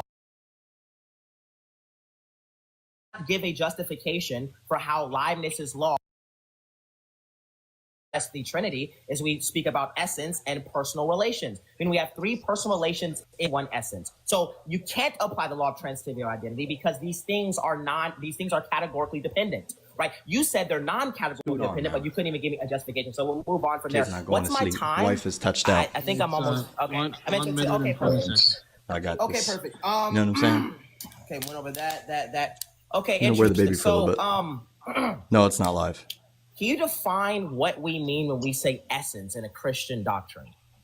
The Christian doctrine is not unified on one definition of essence. I'll give a couple though. Essence could be defined as a set of essential properties. Essence could be defined as, like for example, the existence of a thing or the mode of existence of a thing, or what the thing is. Sorry, it's like isness. Yeah. So essence is what something is. Can you please give the relevant distinction between having one what, which is one God, and three whos, which is the Father, Son, and Holy Spirit? What is the relevant problem there?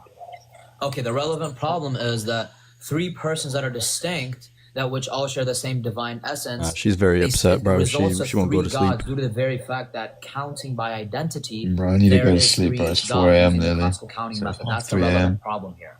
And you can't show why the classical counting method is non-categorically dependent. You can't show that. Is that a question? Yeah, obviously. Yeah. Okay. So to answer that question, the classical counting method, we have no justification to simply just exclude God out of this method on how to count. Trying to react more, but I'm also hoping my kid falls asleep. It's the same way we count everything that which exists in one way. We have no justification at all. It's completely arbitrary to say we count God differently unless you propose some sort of justification. All right. We just let him finish his answer there. We'll do the same thing Alrighty. for Q. Go to the next part. All right. So turn it off because I don't want to have a side. Father, Son, and the Holy Spirit. A relational distinction. Sorry. So I'm asking you that relation. What is that called? What is that? Is that a conceptual distinction? Is this a real distinction? What is that? Yeah, it's a real distinction. Oh, so it's not a conceptual distinction, right? It's formal. So it's a. What the fuck?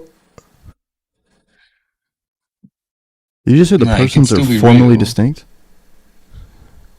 Wait, I don't know. How is he using that? Like, is he saying it's just going to be real in in the sense of it's not being conceptual? Yo. Did he just say how the is that not persons are three formally essences? distinct? You The know persons difference are between a formal and a real the distinction? persons are three different formalities. Formal Eh? distinction would be dependent upon the actual substance, meaning that the actual essential properties are not divided. A conceptual distinction is simply in the mind. It'd be dependent upon if you're like a divine. Yeah, see, he's just using formal as real. I don't think he's using it in the way we're thinking. No, bro. It should just mean some sort of distinction of agree. existence. It's like a stupid So thing to have say, you previously but said it's that just the how he's persons using are it. conceptually So you can tell distinct? from the way that he's saying. Yeah, when I said conceptually distinct, I just meant formally distinct. So they're conceptually distinct in the mind of God, not in the mind of man. Yeah, so nobody uses the word that way. But anyways, let's continue. So do you know what the classical counting method actually is? Can you flesh out the two axioms that are within it? There is no it depends. So when you say classical counting method, there is no objective classical counting method. No, there is. It's actually. Yeah, that would just say that that's not a formal distinction, bro. There's nobody that denotes a formal distinction is what he made that. That's not. An axiom bro. that which we use That's to not a count formal everyday distinction. things. So when I That's mentioned a actually just CCM, wrong. what are the Completely. two axioms that which are actually used? Yeah, there is no classical counting method. So I'm Yeah, so he's not going to answer the question, and you that's don't fine. necessarily. No, Yeah, you're I'm not gonna answer. It's okay. answering. I don't know why I'm being interrupted. You're not answering. I don't know why I'm being interrupted. I didn't interrupt you. One sec, guys. And one sec, Enes, when you ask the question, he has 40 seconds to respond, bro. Okay? Sure, no problem. All right, keep going. Yeah, so look, when you say classical counting method, Bryce is blocked now. Jordan, do you think the persons are formally distinct? there is no objective counting method. Now, if you just are referring to the Yeah, no, that counting is by fair. Like identity, he's a pro, well, so I could he's just say, not well, like look, we don't arguing count from by the identity, we opposite. count by division. So you have to show why it's like objectively true that counting by identity would like always apply. So yeah, that's my answer. Good. So I didn't really hear an answer of which axioms, and that's fine. So if you applied identity to God, how many gods would you count if we counted by identity? You count one God. So if we counted by identity, we would count one God? Yeah. What does it mean to count by identity, sir?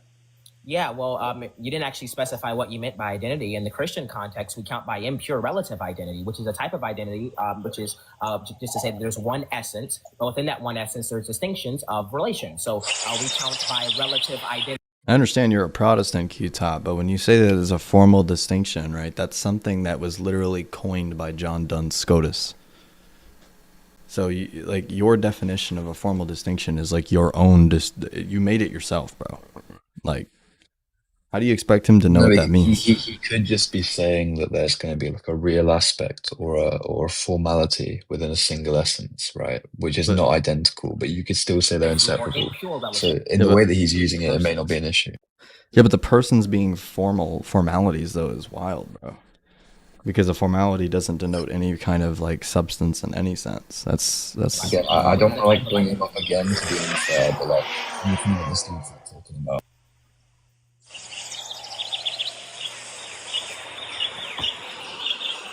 Dang gifts, bro. Identity? Yeah. Okay, good. If we applied classical identity to God, how many gods would we have? It's impossible. Your question is malformed. That's like saying if the laws of logic were false. So I'm disputing the nature of the question. Wait, so what part of the question do you disagree with? Yeah, because God is metaphysically primary, existence is indivisible, therefore you can't actually divide existence like you would divide particulars. So we count the created order differently than the creator. Oh, so you're saying that we're essentially special pleading and we're counting different due to the very fact that God is distinct from creation. Okay, good. So my question is we cannot apply classical identity to God. Can you quantify God? By quantification, if you just mean like discernibility of personal relation, yes. Okay, good. So we can create a discernibility. Good. So when you say when we discern these persons, right? What makes them one God? What makes them one God is that they share one divine essence. The essence is actually what God is. So all the essential properties that make God God are fully possessed by three distinct relations. Good. Can you please cash out for us what classical identity is? Yeah, classical identity would just be some sort of representation or explication of Leibniz's law, which just says that X is identical to Y. Everything true of X is true of Y. So when we count, if there's no indiscernibility, then that would just mean like one thing under classical identity. Good. Do you accept classical identity? I think it's categorically dependent. Yes, I do accept it. Okay. Why can we not use classical identity to count how many gods there are? Yes, I'll say it again, which is what I said in my opener. We can't use it because like existence is indivisible. So we apply this to particulars. We don't apply this to that which is the instantiation of particulars, which is God. So because God is existence, you can think about God being reality. We can't divide reality because that means there would be different distinct realities. There's only one objective reality. There's only one objective God, and that God is identical to existence. And there's three relational distinctions that fully possess existence.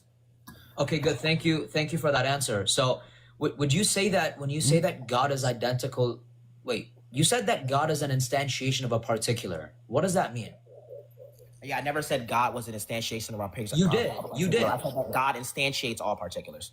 God instantiates all particulars. That's not what you said. You said that God instantiates from particulars. So can you tell us, wait, 1 second, Qtop. So what does it mean when you say that God instantiates particulars? Yeah, I mean that God created all things, and God possesses all distinct ideas. I don't think he said that. Which is the universal of particulars, and so because God created all things, the created order would just be just particulars, because it all would be expressed by the universal, which is God. If you want to Good. Would you agree? So God is an instantiation of a particular. What does that mean? reality, because that means there will be different distinct realities. There's only one objective reality. There's only one objective God, and that God is identical to existence. And there's three relational distinctions that fully possess existence. We apply this to particulars. We don't apply this to that which is the instantiation of particulars, which is God. So because God is existence, you can think about God. Yeah, he didn't say that. You guys are liars. God, it being one, creates the fact that there is one God? Say that again. He literally said that he instantiates all particulars. He didn't say that he's instantiated from particulars. You Muslims need to learn how to listen. Yeah, I was there, bro. Why are these people putting boom, bro? Right? So when I say, is Boom the what? He essence didn't of say. God, it being identified as one and exactly one essence, is that what generates us the idea that there is exactly one God? Answer, please. I don't know what any of that means. I'm gonna take Okay, it. so again, I'm he's not gonna take it. understanding what's I'm still speaking, dude. I'm trying to answer your question. If all you mean by that is like God being one essence, is that why we count one God? Yeah, we count one God because there is one Godhood that is shared by three persons. Okay, good. So the reason why there is one God is due to the fact that there's exactly one essence that which all three persons share. Good. And do you define essence as a set of essential properties? Yes, essence is essential properties, yes. Okay, good. Would you agree that the only reason that they are one God is due to the fact that they all share the same essence? Kid's getting put to sleep from this, Oh, bro. good. So here comes a concession. So do me and you share the same essence? No, we do not. Okay, good. What are the essential properties that me and you have that are distinct? What did he say? Yeah, the essential properties we have. Do me and you share the same essence? No, we do not.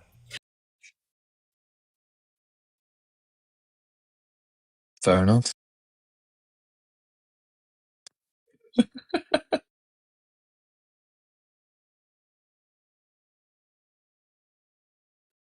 Bryce Okay, is good. thinking What about. are the essential properties that me and you have that are distinct? Yeah, the essential I'm gonna let that go. Maybe he disambiguates that.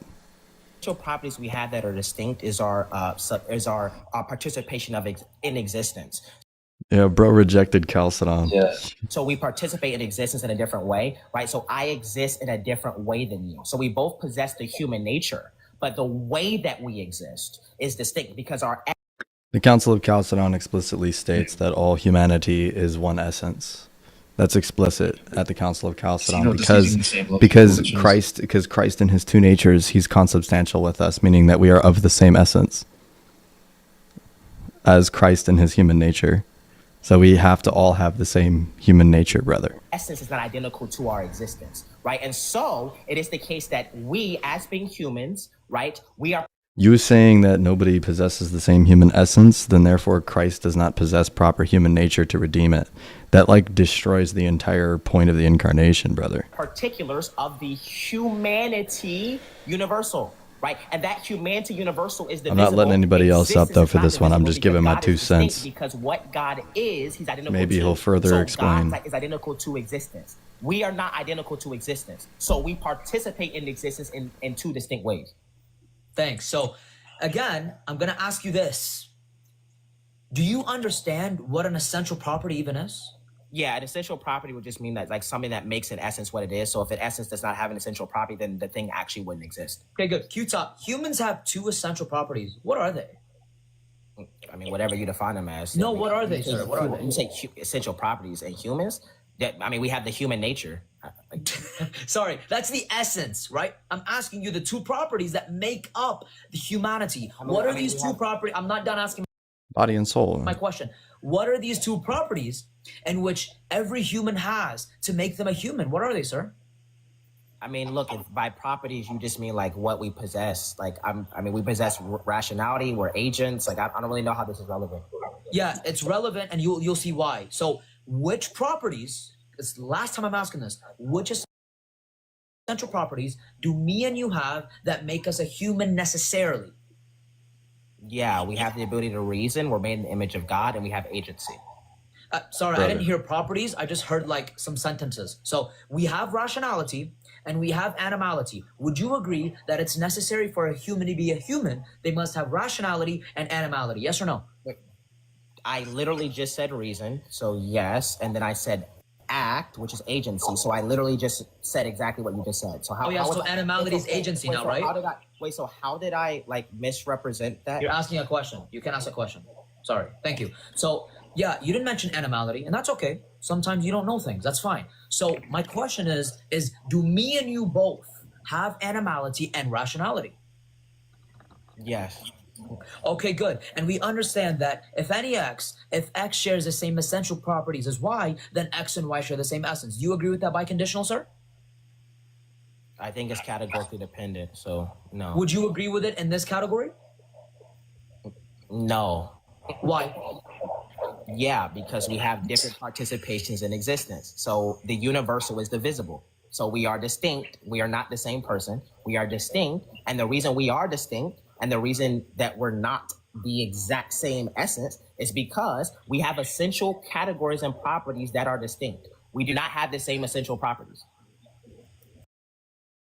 The I might have to be done like defending this. I can't.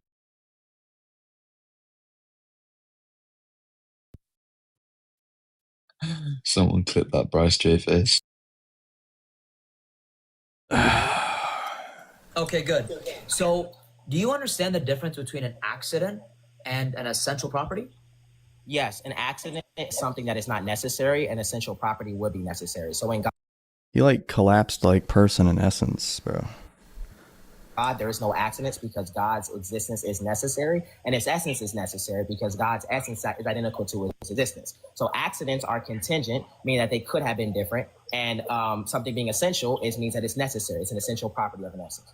So Qtop, do me and you differ on accidents but share the same exact two essential properties?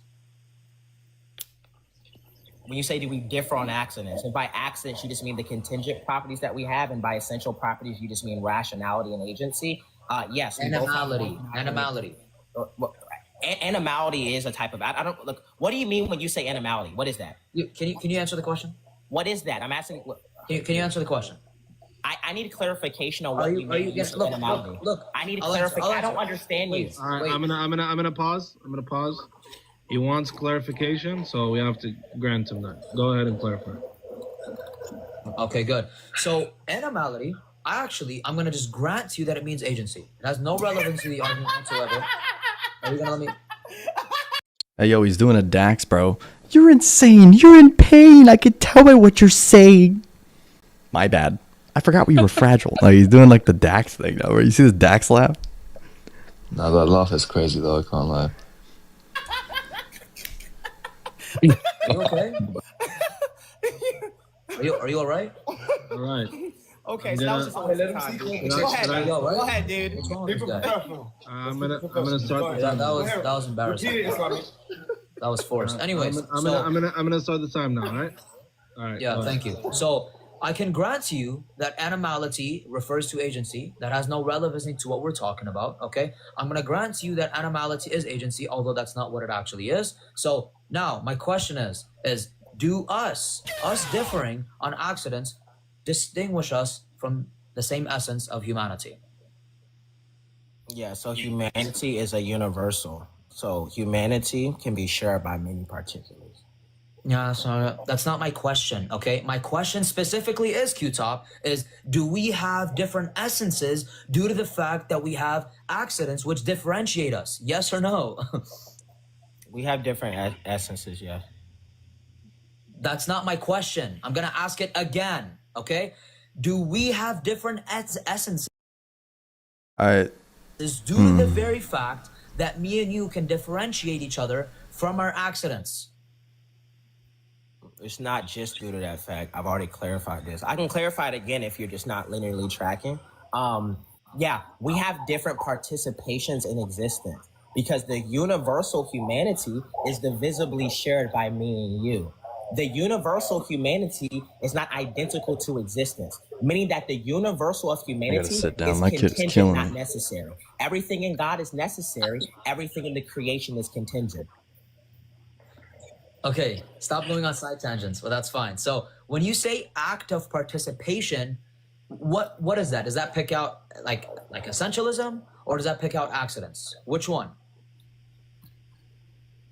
Yeah, so your participation as being categorized as something that's contingent would fit the accident category. Oh, good. So what you're saying is that accidents are what differentiate us from our essences, quote unquote. So we have different essences due to the very fact that we have accidents that which differentiate us. And you claimed and said that accidents are not the only thing that which differentiate us. So you've just contradicted yourself. So my question is do we have different essential properties from each other? I'd say no to that. We don't have different essential properties. Because that's something that denotes the singular human essence, brother. He might say yes. Yeah, so I want to clarify something here. Oh Yeah, so my when I said goodness. that existence is an accident, I just mean that our existence is not necessary. And so we can make an essential distinction between us because Since is an accident.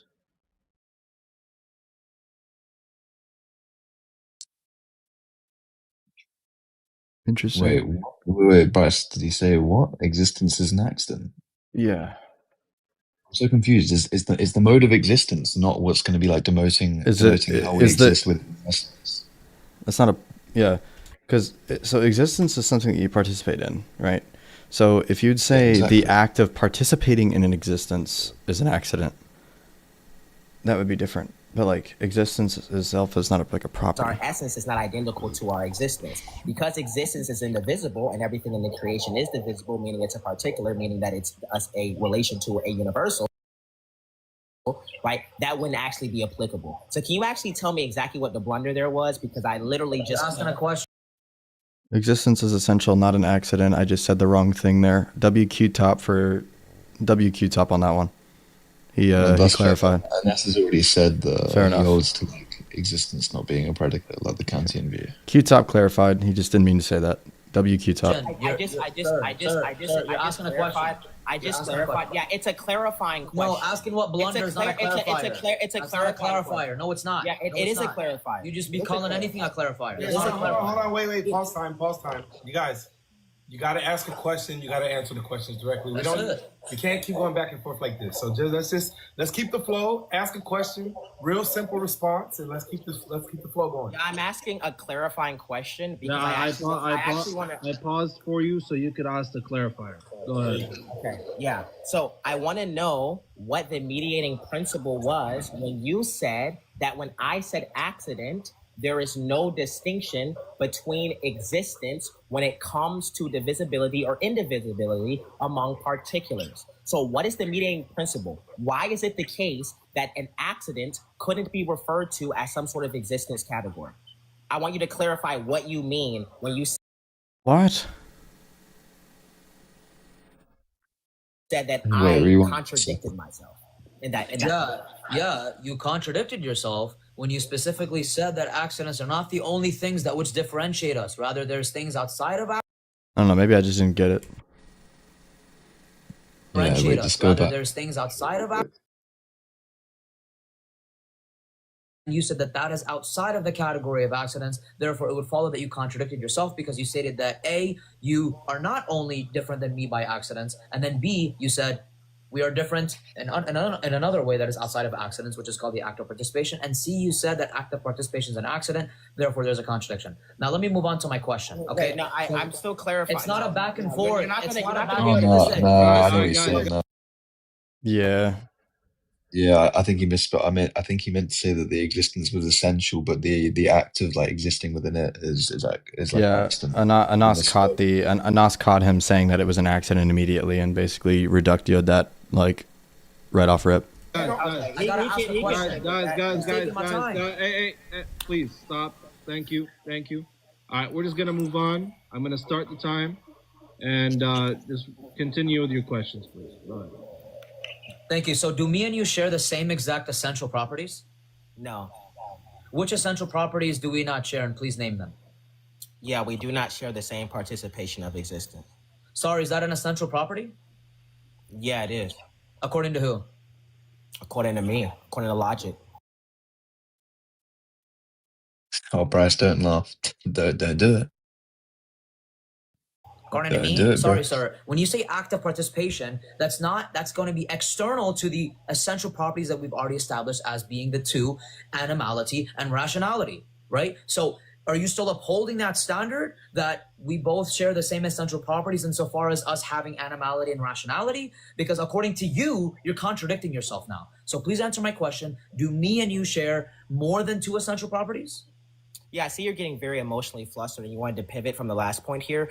Oh, Qtop, come on, man. Don't do the rhetoric game. Don't do the rhetoric. Come on, bro. You got this. So I already like made the clear distinction here. Yeah. So when you say essential properties and you say reason and you say animality, which you didn't actually want to like cash out, you just like it was very trivial. All you meant there was that these things are essential in the who-ness, meaning that in order to be a human, you have rationality and you have animality. That has nothing to do with our participation of existence, which means that these things would make us essentially distinct. We do not have the same essence. Everything in the creation is essentially distinct. But how is participating in existence an accident, though? I don't even know how that's possible either, because an accident is something that's not essential for something to exist. But if you don't participate in existence, then you don't exist. So then, therefore, it has to be essential to participate in existence. I just don't think... Oh, it's not an accident. Oh, okay. Yeah, and that's what I'm How saying. many- Obviously saying it's not. Yeah. Essential properties do we have, bro? Yeah, in our who-ness or in our whatness? What are you talking about? You as a human, we're not talking about, dude, I'm talking about specifically the essence, the human nature. To be a human, how many essential properties must you possess to be a human? Yeah, so I'll go ahead and like clarify this again, right? I just answered this, right? So rationality, agency or animality, and there has to be some way in which you exist or participate in the universal, which is humanity. Can you repeat the third one? Oh my goodness gracious. Can you repeat the third one? I'll say it again. To be a human means you have rationality, you have agency, and you are participating in humanity, which is the universal. Meaning there's a participation of your existence. You are participating in existence. You are not existence, but you are participating in existence. So the third one is completely unnecessary. There is no need for the third one because by definition, if you have rationality and animality, then it follows that you exist. You cannot say non-existence possesses animality and rationality. That's gibberish, right? So do me and you both have rationality and animality? It's a yes or no question. Yes, obviously. Damn gifts. Right, so and that's Bless you. hasn't like Go ahead, rated Qtop. once. Yeah, I say yes, obviously. Oh, sorry. The answer is yes, that me and you both share rationality and animality? Correct. Good. And that for all X, if X possesses rationality and animality, then X exists? No, it depends. That question. Mate, what? What do you mean, no? Yeah, bro, that's your whole argument, man. It would follow from Is that. If you categorically say that you dependent. have So Wait, so something? when you say X, when you say X exists, I just want to clarify. Are you saying that X exists as existence itself, or are you saying that X is participating in existence? No, X is obviously participating in existence. So answer my question, If please. X is participating in existence, then those two things would be essentially distinct. That's not my question. What? Wait. Animality and rationality are essentially distinct from each other too? I don't know if there's a big issue with that. It's not. I mean, it depends on what he means by essence, but essentially distinct. I don't know. I would say that those are probably more formally distinct. I'm asking you, can something that has rationality and animality, is there a possibility that it just doesn't exist, although it possesses rationality and animality? Is that coherent? It's contingent. Yes, that is coherent. Yes. So I let Qtop up here a little bit ago. I'll let Anas come up here for a couple minutes. Yeah, I was about to say that, and that's it. Yeah, what's up, man? Yo, bro. Oh, that was loud. That was real loud. What's up? My bad. I'm in my car. I'm trying to gauge how well my Bluetooth is gonna, render my mic. You hear me? Yeah, bro? it sounded like you were Yeah, gonna try to beat very me well. up, bro. You're good. You're good. Yeah, What's up? No, literally, bro. My bro. bad. It was My bad loud. apologies, bro. So, listen, bruh. This guy, he told me that there's 8 billion human essences. All right, so I think he rejects Chalcedon because Chalcedon says that we are co-essential with Jesus, dude. I'm aware. I've been talking about my Dude, thoughts. there's no way any Trinitarian's defending this guy. This guy said that in God's mind. That's why I'm there trying to are- be unbiased there's a- on this one as much as I just- can. No, I get it, but you brought him up to try and qualify. So let me go ahead and do that real quick. Let me try and qualify his baking. Bro, when you say that the persons are conceptually distinct in God's mind, you're basically saying that in God's mind, in reality, there's one person, but three persons of which are just conceptually distinct. There's one. What is the difference? Like, what is a conceptual distinction to this guy? I don't know What what a is lot of that? his terms. I don't know what a lot of his terms are because like how he used formal distinction didn't make sense to me either earlier. So I'm trying to delineate. Dude, you guys believe a real distinction is a formal distinction? I thought you guys don't believe that.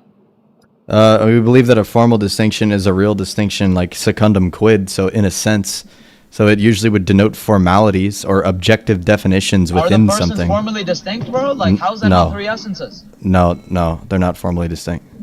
That's what he said, bro. This guy's a polytheist. I don't know. I think he was using formal. Well, I mean, a formal in the sense distinction, of like in the format in a formal sense, like with Scotism, for example, like that would be more modalism. That's exactly what I mean. He's literally reducing the three persons to one person because of the claim in the past saying that the God is conceptually meaning Jesus is conceptually distinct from the Son and the Spirit in God's mind only, meaning in that there's one person in reality, but three persons that are conceptually distinct. All right. Well, thank you. I'll continue now because Yeah, this bro. This debate's guy, long. this guy's a polytheist. Wallahi. All right, guys, don't All right. defend this guy, bro. Even, come on, man. Bro, I kind of have to defend him, bro. Yeah, I I was feel about to say I support Qtop trying to defend the Trinity, but at the same time, I'm also not gonna hold back if the terminology is not making sense to me. So it's Yeah, of coherent course, to you say made you have a sense. non-existent thing that possesses rationality and animality. I said that if a human being exists, they possess rationality and animality. what I That's said. not my question. You're not tracking my question. I'm going to ask it again. You're malfunctioning. Yes, you are. My question is, because your third premise or condition as an essential property of the human nature is that you must participate in existence. I think that's redundant and unnecessary. My question No, because low key, like Qtop, like I know you're saying EO shouldn't be reacting to this, but like when it comes to like the historical position of how the Trinity was actually formulated at like Constantinople 1, Ephesus, Chalcedon, I mean, you literally concede there's two natures in Christ. You concede the Trinity, all of these things that are part of the ecumenical councils, but you don't even use the language of these fathers that formulated it. So you make things sound extremely confusing. That's why even Muslims will hear what you're saying and then be like, oh, he just admitted that there's only one person, because a lot of the Muslims would be trying to think about those types of terminologies from like ancient philosophy.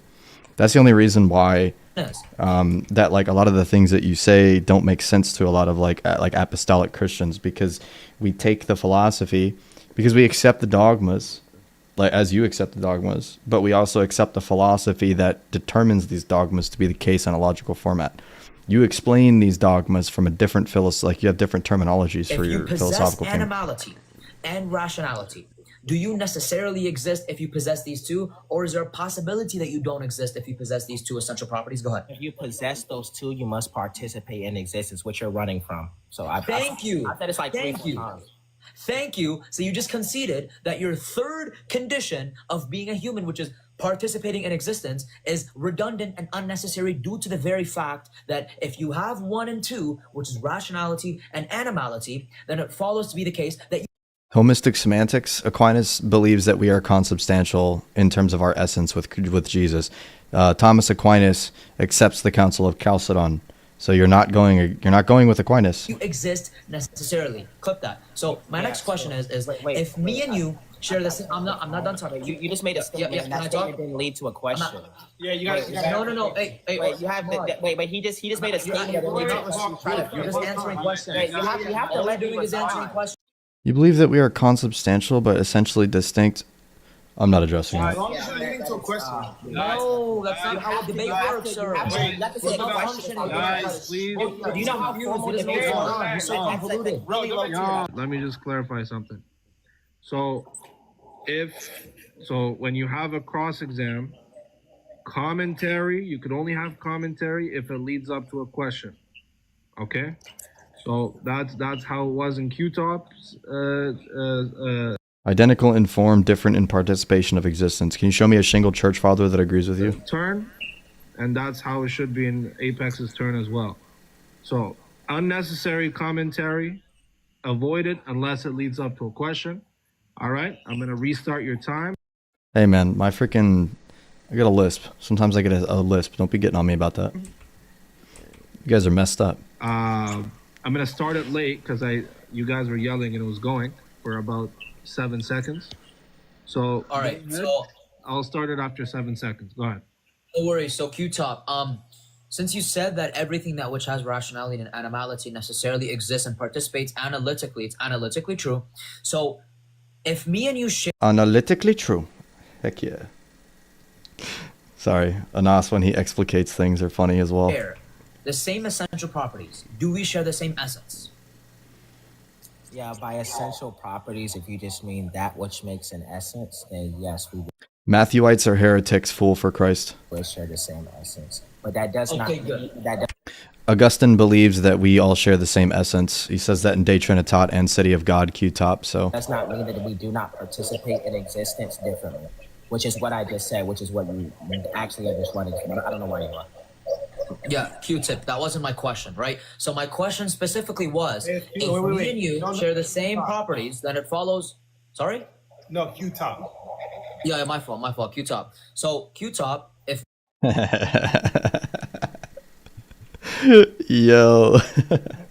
me and you share the same essential properties, and by essential properties, I mean that which makes a thing what it is necessarily, for example, animality and rationality, would it follow that me and you share the same essence? Yes or no? No, it wouldn't follow because we participate in existence differently. So we are essentially distinct. I've made this clarification many, many times here. So answering your question for like the 6th time, which is getting really kind of boring here.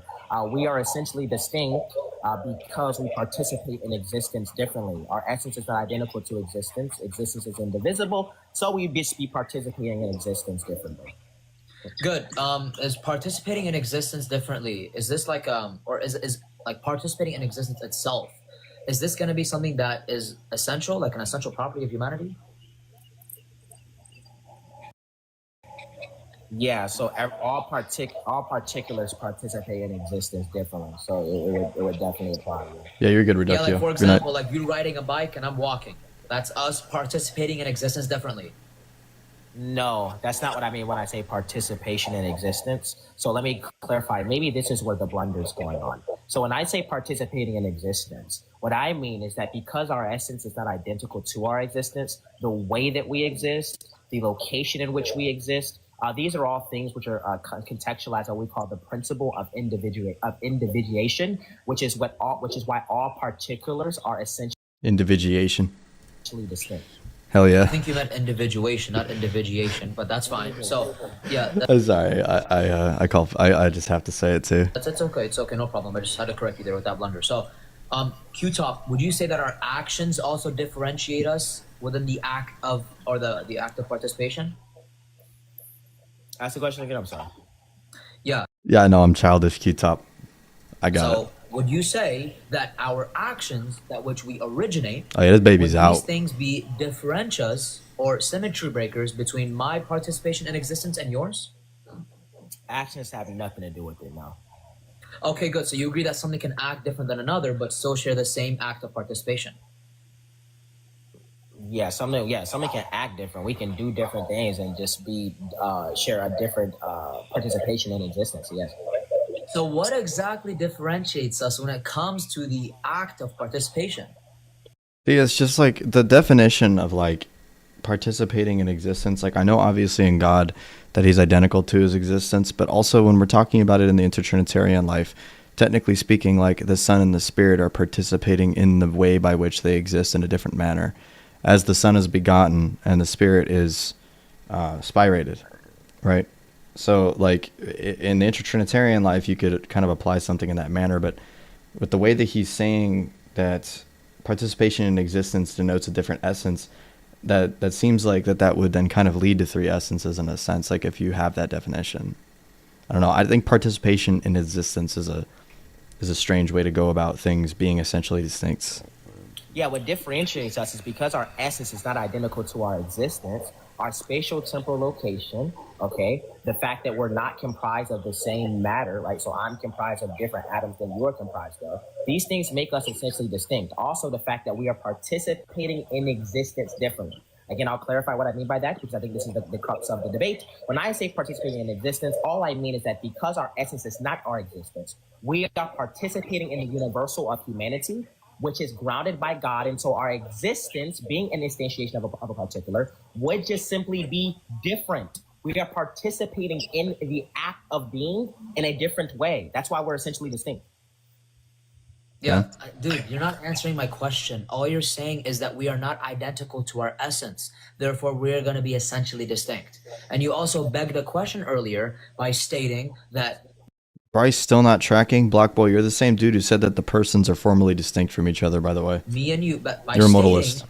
like you literally stated, you said that me and you, we are essentially distinct because of the very fact that we don't have the same essence. So again, what is the relevance of Look at these non-denoms, bro, always just holding these like wild freaking terms for things, accidentally falling into saying heresies, bro. that And then they got the nerve to say I'm not tracking. me and you have different, that me and you specifically are distinct insofar as our Yeah, it does, because a formality does not denote any form of substance, primary or secondary, meaning that in your view, there would be considered only one individual substance of a rational nature.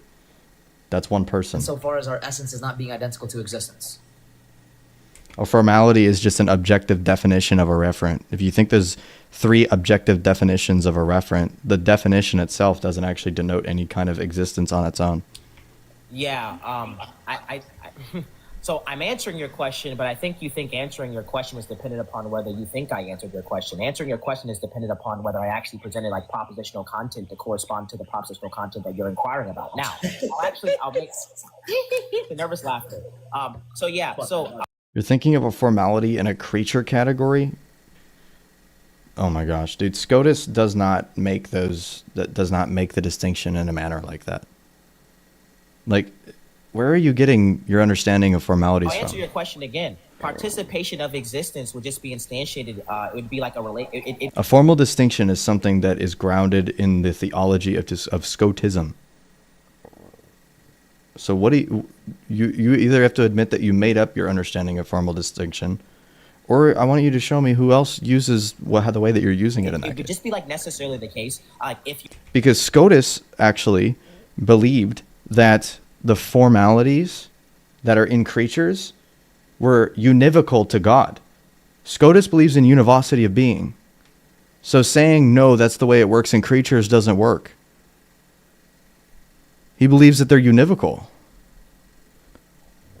are a particular, You want to set something up, Qtop? We could definitely have a because, conversation. if you are a particular, that means that you are. I just don't know what you want to conversate about. Do you want to talk about your view of the Trinity versus what, like EED or something? Like, what do you want to do? Are not identical to existence, meaning that you are or who you are is not identical to that you are, because existence is indivisible. Okay, we are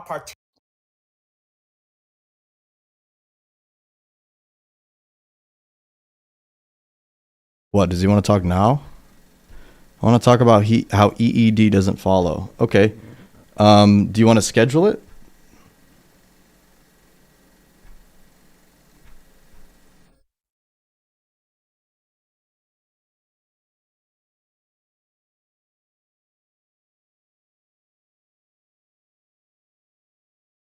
Okay. I got a little bit. Hey, Why hey, not? bring me up. Bring him up. Hey, Qtop. Yo, why are you bringing Apex up here? Apex, Because we're gonna talk. We're gonna talk. That's why. Apex, dude. We're gonna talk. Oh, no. Apex, you Well, didn't hold on. track. Apex, dude, like respectfully, dude, like you didn't track a single thing. I don't think Bryce is Oh tracking. yeah. Oh yeah.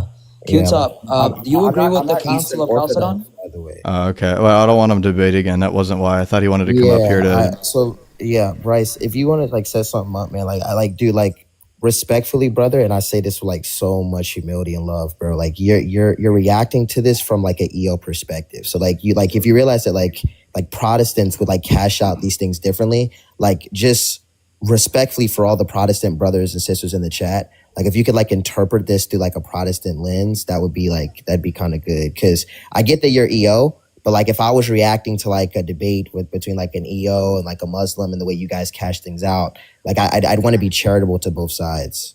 Like that's just my only like contention here. You're EO, so you believe like totally different things than I do about like justification, how the Trinity is actually cashed out, essence and energy distinctions, ad intra, ad extra, like all these different things that like we can parse out if you want to have like something formal. But like I'm just saying, if you want to be like charitable, right, to all the Protestant brothers and sisters in the chat, again, I just say this with like love and humility. I would appreciate if you like could understand the different perspectives on these things and actually react to the debate with that perspective. Mm-hmm. Yeah, so usually that's why when you would make some kind of argument, I wouldn't get it, and then I would try not to say something to be like, well, maybe he'll disambiguate what he means by that. Because when you use something like formal distinction, for example, in any standard scholastic philosophy, if you say formal distinction, that refers to formalities grounded in the res itself. It's an ens, it's a being or a perfection within res. And if you are saying that the persons are formally distinct, it means that it's just three ends in one res. And these ends don't actually denote any kind of actual subsistence or substance.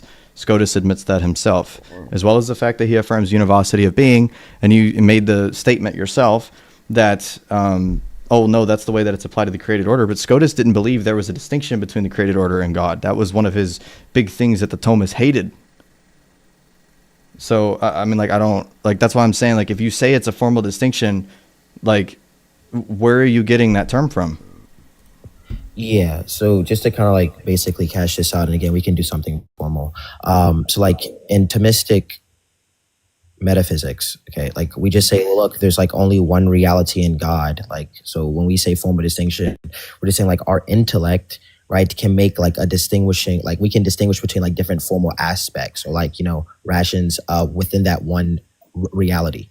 Right. And so like these distinctions are not like real like divisions in God, but it's just like a real distinction in meaning grounded in how God's perfections actually relate to the creatures. Right. So like so like essentially a formal distinction in God is just a distinction in the way that like we would understand God, meaning that like God has three relational distinctions, but those three relational distinctions don't actually affect his essence. Right. So we don't hold like some sort of view of like modalism. Like we don't think that like formal distinction would like necessitate some sort of like modalist view here. But again, like if you want to cash this out, man, like I'd be happy to discuss some things here. And then even if you want to like debate formally, because I love to, I didn't really want, because like I really do love EO brothers and sisters, and you guys hold into like EED. Like I really do love you guys, but I really would like to parse through some things, you know, pertaining to certain issues. And so everyone's like all my Protestant brothers and sisters have been saying, look, Qtop, I think it's time for you to start like, you know, philosophically kind of going at EED. And so if you want to set up something formal, Bryce, I generally like I would love to do that. And if you want to discuss some things here, that would be fine as well. Yeah, let's set something up formal, and then we can kind of just like cash a couple things out about how it'll go. How about that? Yeah, that's fine. When would you like to set that up, and how would you like that to be parsed out? Well, I mean, I'm assuming like, what do you want to do it on? Do you want it to be like, does EED entail X, or like, do you, like, what do you want it to specifically be? Or do you want it to be your view versus mine? Which one is more, or historical accuracy, all of these things? I mean, when you talk about like historical accuracy, like church fathers, that's a whole long discussion that can just be parsed out. I think the church fathers are a buffet of truth. But yeah, look, yeah, I mean, look, if it's up to you. I mean, if you like, it's whatever you want to talk about. I mean, my main contention is that I just disagree with Phyllis. Yeah, I'm not about to say I'm not really doing anything right now, honestly. So, like, what is your main issue that you have with EED? Yeah, like the distinction between like ad intra and ad extra, and like how all that's cashed out. So like, yeah, so like when you say like these energies are the only thing that you actually know, but the essence is unknowable. Like, what does that actually mean in terms of like ad intra and ad extra? I mean, ad intra and ad extra doesn't have anything to do with apophatic theology. When we're talking about apophatic theology, we're saying that we are not able to actually apply anything primarily or properly to the essence without it being denoted of an energy, right? So we're only able to know God in what he does and not what he is in of himself. This is unanimously affirmed by the entire church, and that's the main reason why it's held, especially in that case. But like, we would just say that we can't know God in his own essence, and we can only know him by what he actually performs. It has nothing to do with anything regarding the energies being ad intra or ad extra, because we believe that there's certain energies that are ad intra, and then there's certain energies that are ad extra, depending on the way that they manifest.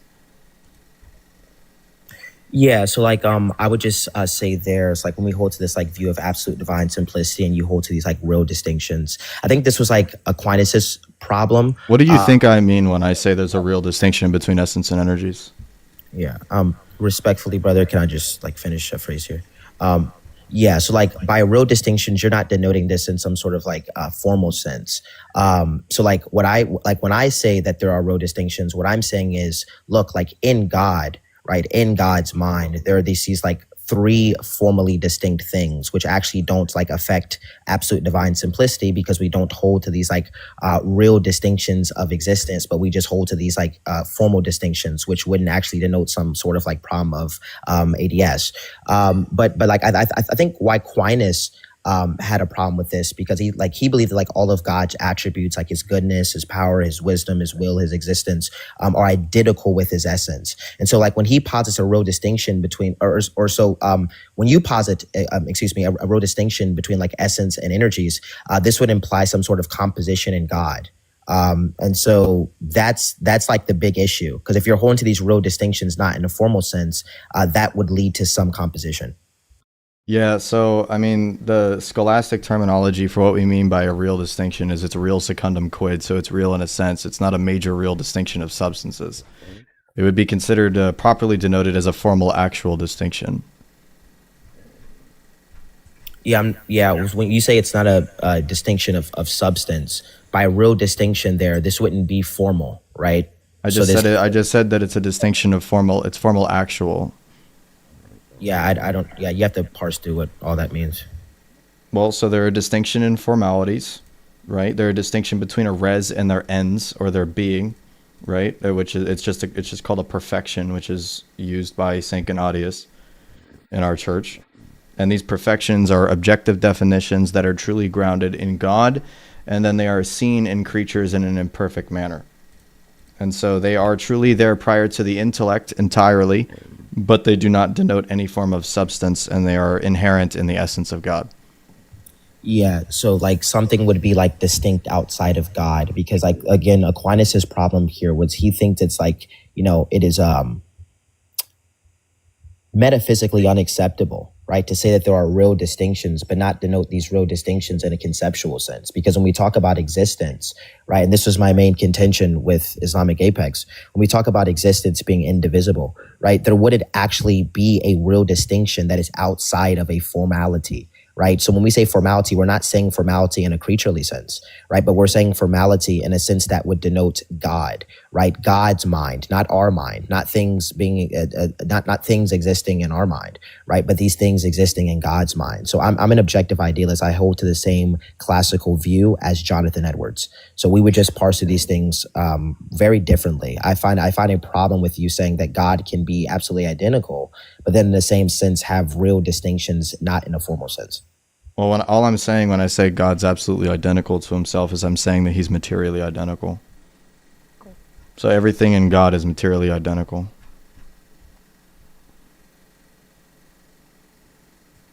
Yeah, so when you say like materially identical, what does that mean? Yeah, the two reference are just of the same thing.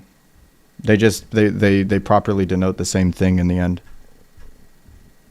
Yeah, so that wouldn't actually answer any question, because like I'm talking about some sort of like formal identity, which just means like this essence would be like totally indivisible, not denoting some sort of real distinction outside of a formality.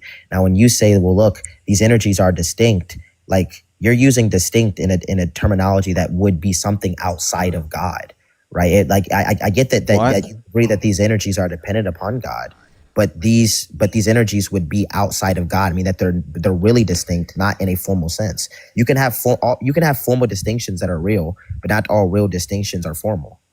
I never said that. I never said you did. I was clarifying. Okay. So if I say that the essence and the energies are formally and actually distinct from each other, what's the issue with that? Yeah. So are the energies formally distinct in God? I just said that the distinction is formal actual. So they're the difference between a res or a thing and its formality.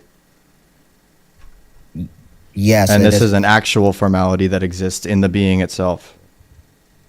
Yeah, so the just to make sure I'm understanding you here, these energies are formally distinct. That's what you're saying. Well, a formal distinction in the way that I'm parsing it out denotes that it is prior to the intellect, which is why it's denoted as a real distinction. You think that when a Orthodox Christian says that there's a real distinction, that you, I'm assuming, think that it's really distinct as in it's outside of God, as in like a substance or something like that. No, But that's not the Orthodox position.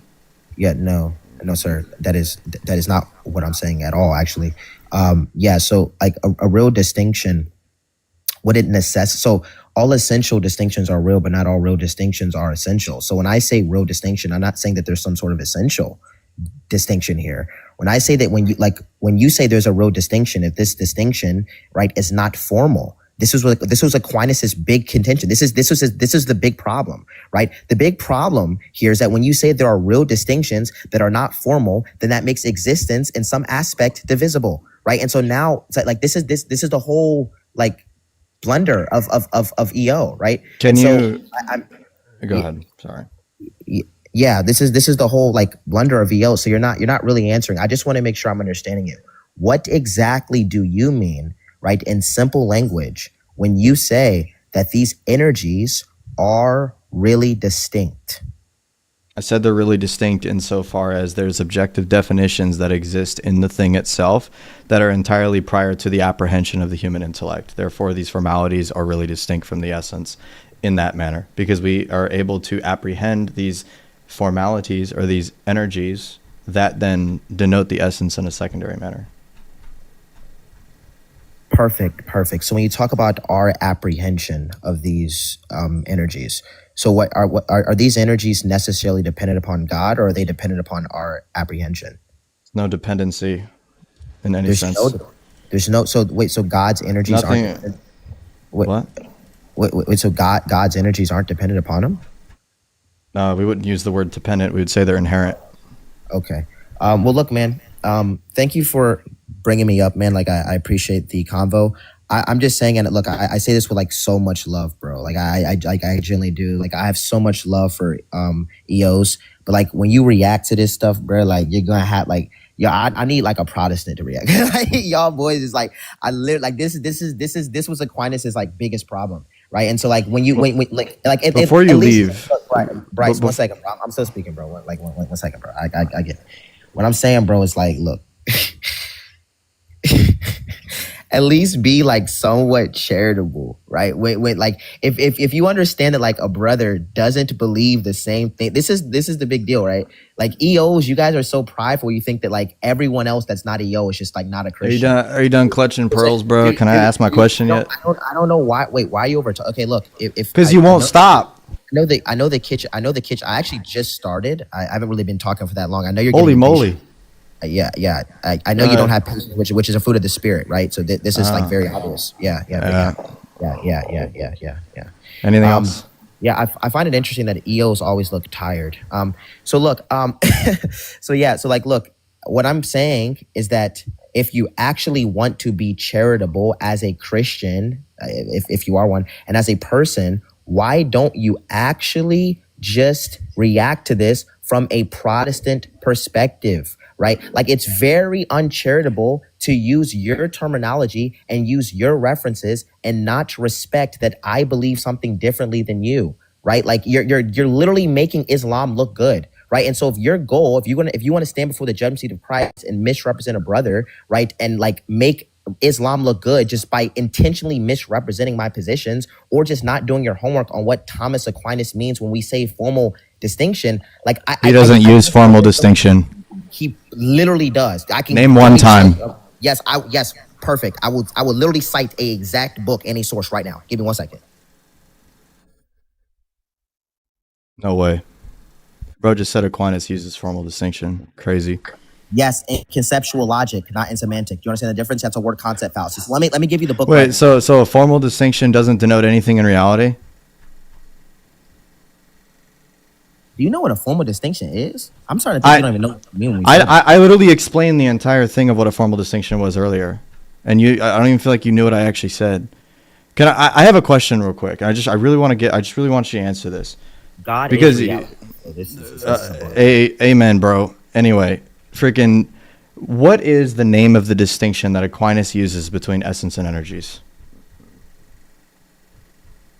What is the Thomist distinction between essence and energies? Because you said that this is exactly Aquinas' issue. Yeah, so Aquinas doesn't believe in essence and energies. His main objection, right? His main objection was that essence and energies, right, means that you actually cannot affirm absolute divine simplicity in its proper context, right? And so the whole problem that Aquinas had is that when you say that there are real distinctions, not in virtue of some sort of formality, which would just exist, right, in dependence upon God, not in relation or dependence upon man, meaning that when we interpret reality, that is different than the way that God interprets reality, because God literally is reality itself, which is the main problem. And so because existence is indivisible, right, when we talk about absolute divine simplicity, when you say that these energies, right, are only apprehended by man, and then you don't actually cash this out in some sort of independent or dependent relationship, this is where we have a big problem. Look, I know you're confused, right? I know you're EED. I know you believe in Dude, I am not confused. You are not a Thomist, bro. You know what? I got you. I'm going to quote it to you. Do you want me to cite the Thomas? Okay, one second. Let me show me where Thomas Aquinas says there's no essence and energies. Which is exactly what just came out of your mouth. I asked you what the name of the distinction was between essence and energies in the Thomist view, and you said there is none. That is absolutely insane to make a statement. You're a Eunomian, bro. Thomas Aquinas rejects EED. This is oh my gosh. I still asked you what the distinction is between essence and energies in the Thomist view. They have a name for it. What is it? Oh my goodness. This is embarrassing. Like that. You don't know it? Aren't you a Thomist? Wait, are you being for real? You can't be like this dumb. Dude, don't start making up random things now. What is the distinction between essence and energies in the Thomist view? What is the name of it? Oh my goodness. Don't look it up. Put your hands up. Oh, bro. Are you done? Say the name of the distinction. This is childish rhetoric, right? Thomas Aquinas held to a formal distinction in God. This is very simple. Thomas Aquinas did not hold to EED, right? Thomas Aquinas conceptually unpacked what a formal distinction is, meaning that it does not divide the essence under absolute divine simplicity. Is there a formal distinction between essence and energies in Aquinas? I can cite my sources here. Is there a formal distinction between essence and energies in Aquinas' view? Is that what you're saying?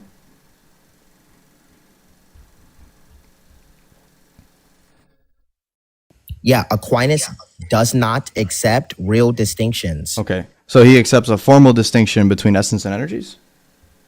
Aquinas doesn't think essence and energies is actually absolute divine simplicity. What does that even mean? Do you know what absolute divine simplicity is? I know what absolute divine simplicity is, but I asked you what the specific distinction is between essence and energies. It means that God is not composed, God needs nothing more than what he is, and God has no accidents, and God has no contingencies. Yeah, that definition was not fully exhaustive. That's so this is So guys, he's getting very, very flustered. It's very obvious. So to unpack this again, right? Like Aquinas just makes a distinction, right, between like formal and virtual distinctions, right? So this is like very. So what's the distinction between essence and energies in his view? Oh my goodness. You keep asking the same question, so I don't know if you want me to like keep repeating myself. So what is the name of the definition? I don't know the name of a definition. Wait. The name of the I meant distinction. Okay. What is the name of the distinction between essence and energies in Aquinas' view? There is a name for it. The name of a yeah. So you said name of definite. Yes, that was confusing. Okay, so I'll say this again, right? Maybe you're not actually hearing me. So Aquinas rejects essence energy distinction. Aquinas. So they're was not a- even virtually distinct? Oh my goodness. Are they virtually distinct? Goodness gracious. Oh my goodness gracious. Are they at least virtually distinct? Virtual distinction is a type of real distinction that's not formal. So Aquinas would still reject EED. Like, Okay, so he rejects virtual distinction. virtual distinction. Look, Aquinas believed in virtual distinction, but he didn't think that solved the EED problem. Like, I don't. Oh. How is this relevant? Right? A virtual distinction is just a type of real distinction. Like, this doesn't. Wait. Like, wait. This is what you're like actually bringing up. Like, wait. Do you want me to show you where Thomas Aquinas serious? affirms a virtual distinction between essence and energies? Bro. Because that's his position. You're contradicting virtual him. Distinction is a type of real distinction. You're contradicting Thomas Aquinas. It's just a real distinction. It still would be a real distinction. It doesn't matter that you would say it's a virtual distinction is a type of real distinction. But this is so embarrassing. Bro, yo, W Protestantism. This is embarrassing. I can't believe you're coping this hard, bro. Yeah, this is embarrassing. Yeah, this is embarrassing. I'm not gonna lie. Yeah, I can't believe you're rejecting that Thomas Aquinas concedes a virtual distinction in essence and energies. You're not even a Thomist. Like, that's like basic shit, dude. Like, there's literally no way. Hold on. Virtual distinctions are just real distinctions. Like, Yeah, Thomas Aquinas believes that that's what EED is.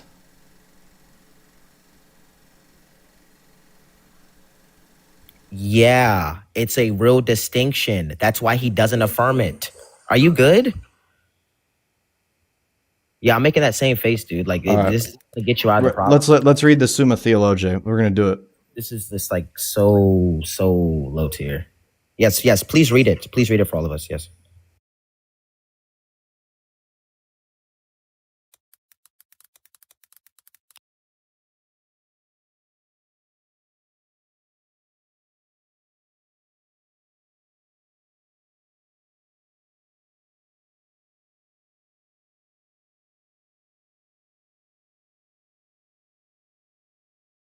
And by the way, you don't understand the distinction between like a formal distinction in relation to like a creaturely category and a formal distinction in relation to a God. So this is like also like a common. The person who invented formal distinction believes in univocity of being. So you making that delineation is useless. Wait. So okay, so perfect. So this is another word concept fallacy. So you actually can't track. Word concept fallacy? Yeah, you know what How that is that a word concept fallacy? Wait. Do you think definitions are objective? In my view, formalities are objective definitions that are grounded in God's mind. Wait. So can you interact? With? Dude. First off, I'm still trying to find the thing that you're talking about because you said that that Aquinas doesn't even accept a virtual distinction in EED. I never You're like said off that your rocker. Aquinas didn't. You're off your I rocker. said it's a real distinction, bro. Like, Do you- the clip? Like, this is so embarrassing. Do you accept that Aquinas affirms a virtual distinction with the EED? Yeah, it's still a real distinction. Yeah. But does Thomas Aquinas accept virtual distinction in EED? I'm gonna say it again. Maybe I'll talk slower. Yeah, it's a real distinction, which is a type of virtual distinction, and a virtual distinction is a type of real distinction. So yes, Thomas Aquinas affirms that EED has a real distinction, but that real distinction is virtual. Like this, yes. So now he accepts a real distinction. Yeah, thank God. yes. So when Thomas Aquinas says that there's a virtual distinction, that would just be in disposition into a creaturely category, not in disposition to the creator, right? And so when we say that there's a formal distinction in Protestantism, all we mean is that this formal distinction is held in the actual creator, not distinguishable by the creature itself. So the problem that you have is that you say that the essence is unknowable. And so let's actually get down into this. You completely contradicted yourself from your earlier statement, by the way. I have you on clip. What's the P and not P? The way that you contradicted yourself is that you first originally said that Thomas Aquinas doesn't accept a virtual distinction because that's a real distinction. Now you just said that he does accept a virtual distinction, and you conceded that. You contradicted yourself. Wait, are you serious? Bryce, come on, man. I like you. No, you're not. No way, bro. I'm going to upload the clip because you're a freaking idiot. You're crazy, bro. I can't believe that dude has as many followers as he does. There's actually just no way, bro. Oh my god. That dude was gaslighting the living shit out of me. This dude said Aquinas doesn't affirm a virtual distinction in EED.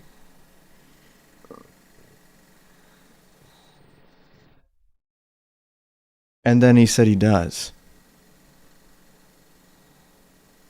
Are we for real?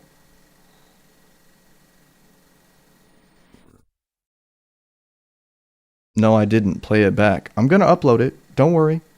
I'm going to upload our whole conversation. Because you need to be exposed.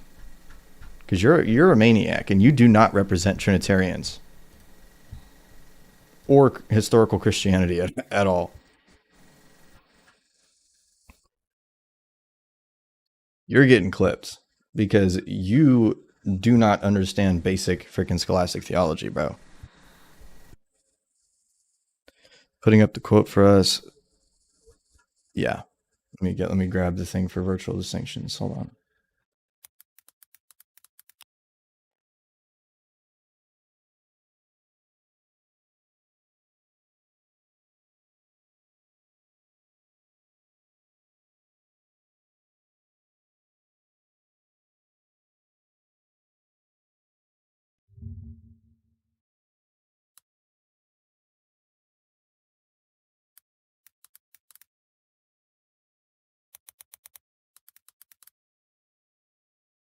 All right.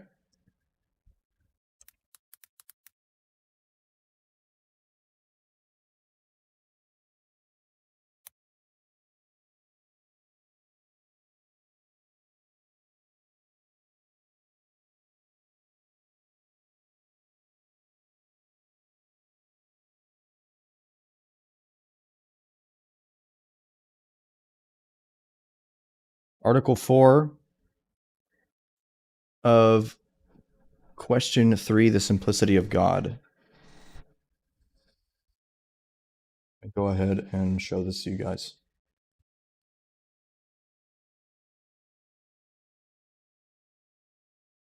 Let us read.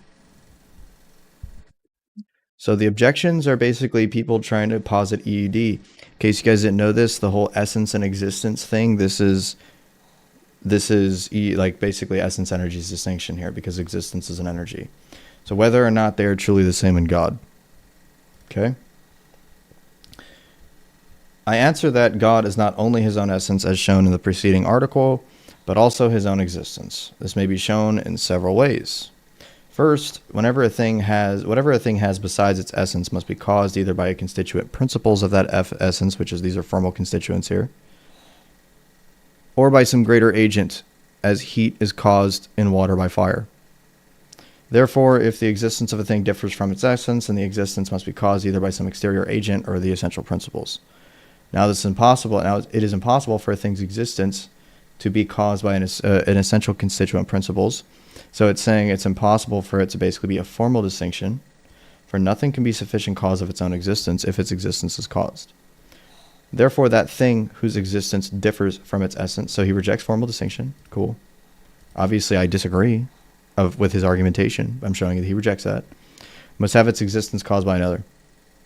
But this cannot be true of God, because we call God the first efficient cause. Therefore, it is impossible that God, his existence, should differ from his essence. Okay? Secondly, existence is that which makes every form of nature actual. For goodness, I'm trying to make sure that I'm actually doing this in here. If the latter is a distinct reality as actuality to potentiality, since in God there is no potentiality as shown above, it follows that in him essence does not suffer from existence, therefore his essence is his existence. So, when you're denoting, right, so I'm going to go ahead and explain this now. Because obviously there's no potentiality in God. So when we're talking about the energies, in the virtual distinction view, the way that it works is that you're basically denoting non-real names that denote a singular formality. And existence and essence, technically speaking, would be one singular formality in his view. And if they're one singular formality in his own view, then therefore the names that apply to that singular formality would then therefore be virtualities. Virtual names. Okay? I know that you guys probably can't actually see this, but yeah, I'm just showing this like kind of generally. Okay. This dude, like the part that blew my mind is that I said, well, it would be a virtual distinction. And he said, no, that's a real distinction. Aquinas denies that. First off, if you believe that there's absolutely no reality at all between essence and energies, you're eunomian. You are literally eunomian. And guess what? If there's no distinction in any sense between essence and energy, then you, guess what, are equal to the Son being begotten. Your creation is identical to the Son being begotten. They become the same thing.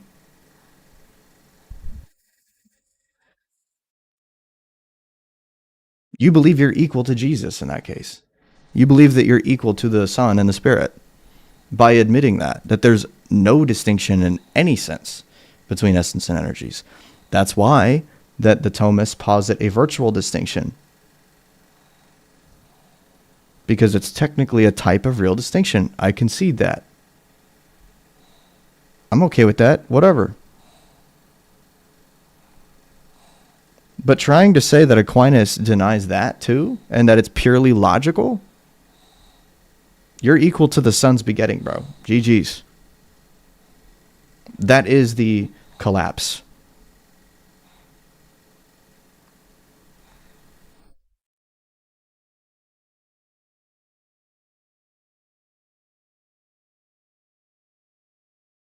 EED is necessary. Even Aquinas has a better view of EED than you do, Qtop. Aquinas has a higher chance at getting out of modal collapse than you do.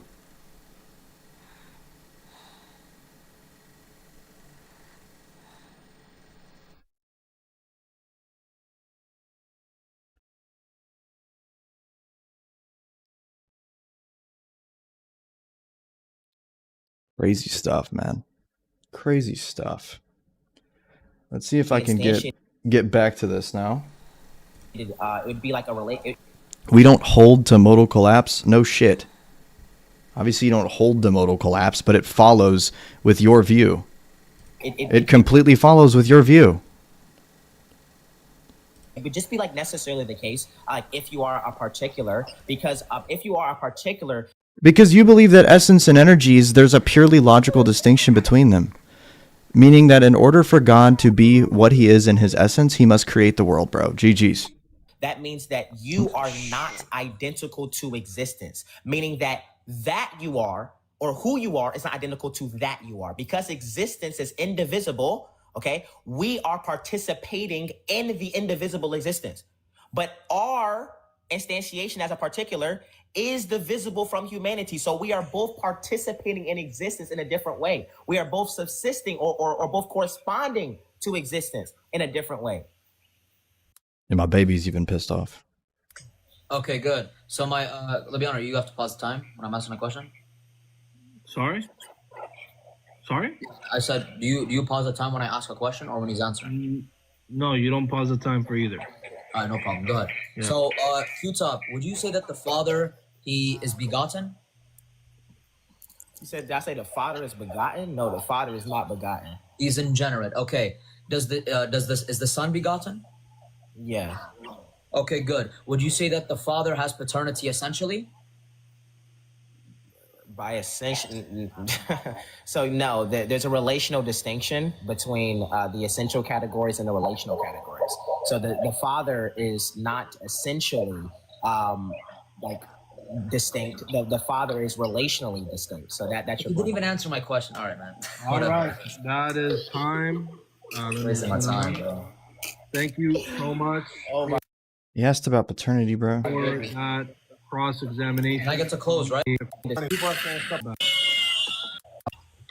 Where many of my questions straight up just weren't answered by the fact that he just suddenly didn't know what any word I said actually meant.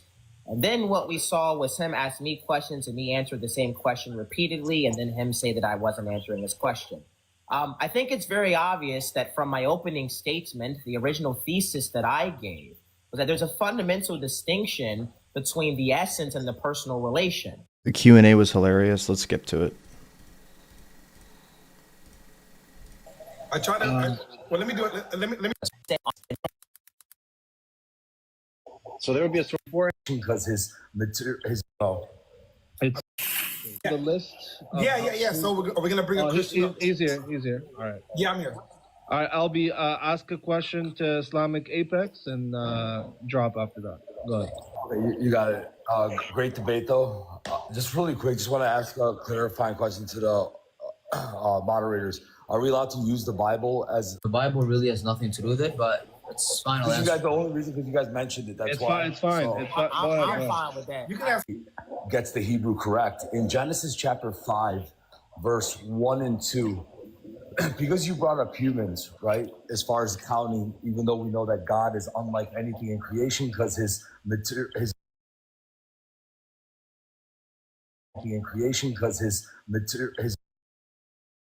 Why is it skipping? Humanity. In Genesis chapter 5, verse 1 and 2, it says that in the day that God created them male and female, okay, and named them, in the day he created them, named them Adam. So my question is this: Adam is a singular name. How can Adam be used of two distinct persons, because both male and female are called Adam in this context? So if the male and female are distinct, and we know they're distinct, how can they share the one? Unfortunately, okay, I get it. I'm going to respond, but I'm sorry, it is disanalogous. Unfortunately, it is. When it uses the word Adam in Genesis, that's not really going to be referring to a name, Albi. I mean, you should know this, right? So when they're both... Well, to be fair, the verse literally says verbatim, he named them Adam, by the way. Made Adam, I'm pretty sure the context suggests that they're both human, right? I think that's what the context suggests. That wouldn't be the context of that verse, because in that verse where it says God made them Adam, or God made them Adam, male and female, Eve had not come from Adam's rib yet. So technically speaking, there was not Eve did not exist as another person. Yeah, they're both male and female, but they're both Adam, insofar as them both being human. Qtop, go ahead, bro. Qtop, you got to comment on that as well if you choose to. If you don't want to, you could just pass it. Yeah, I think it's very relevant. Like Albie said, there is definitely a creator-creature distinction.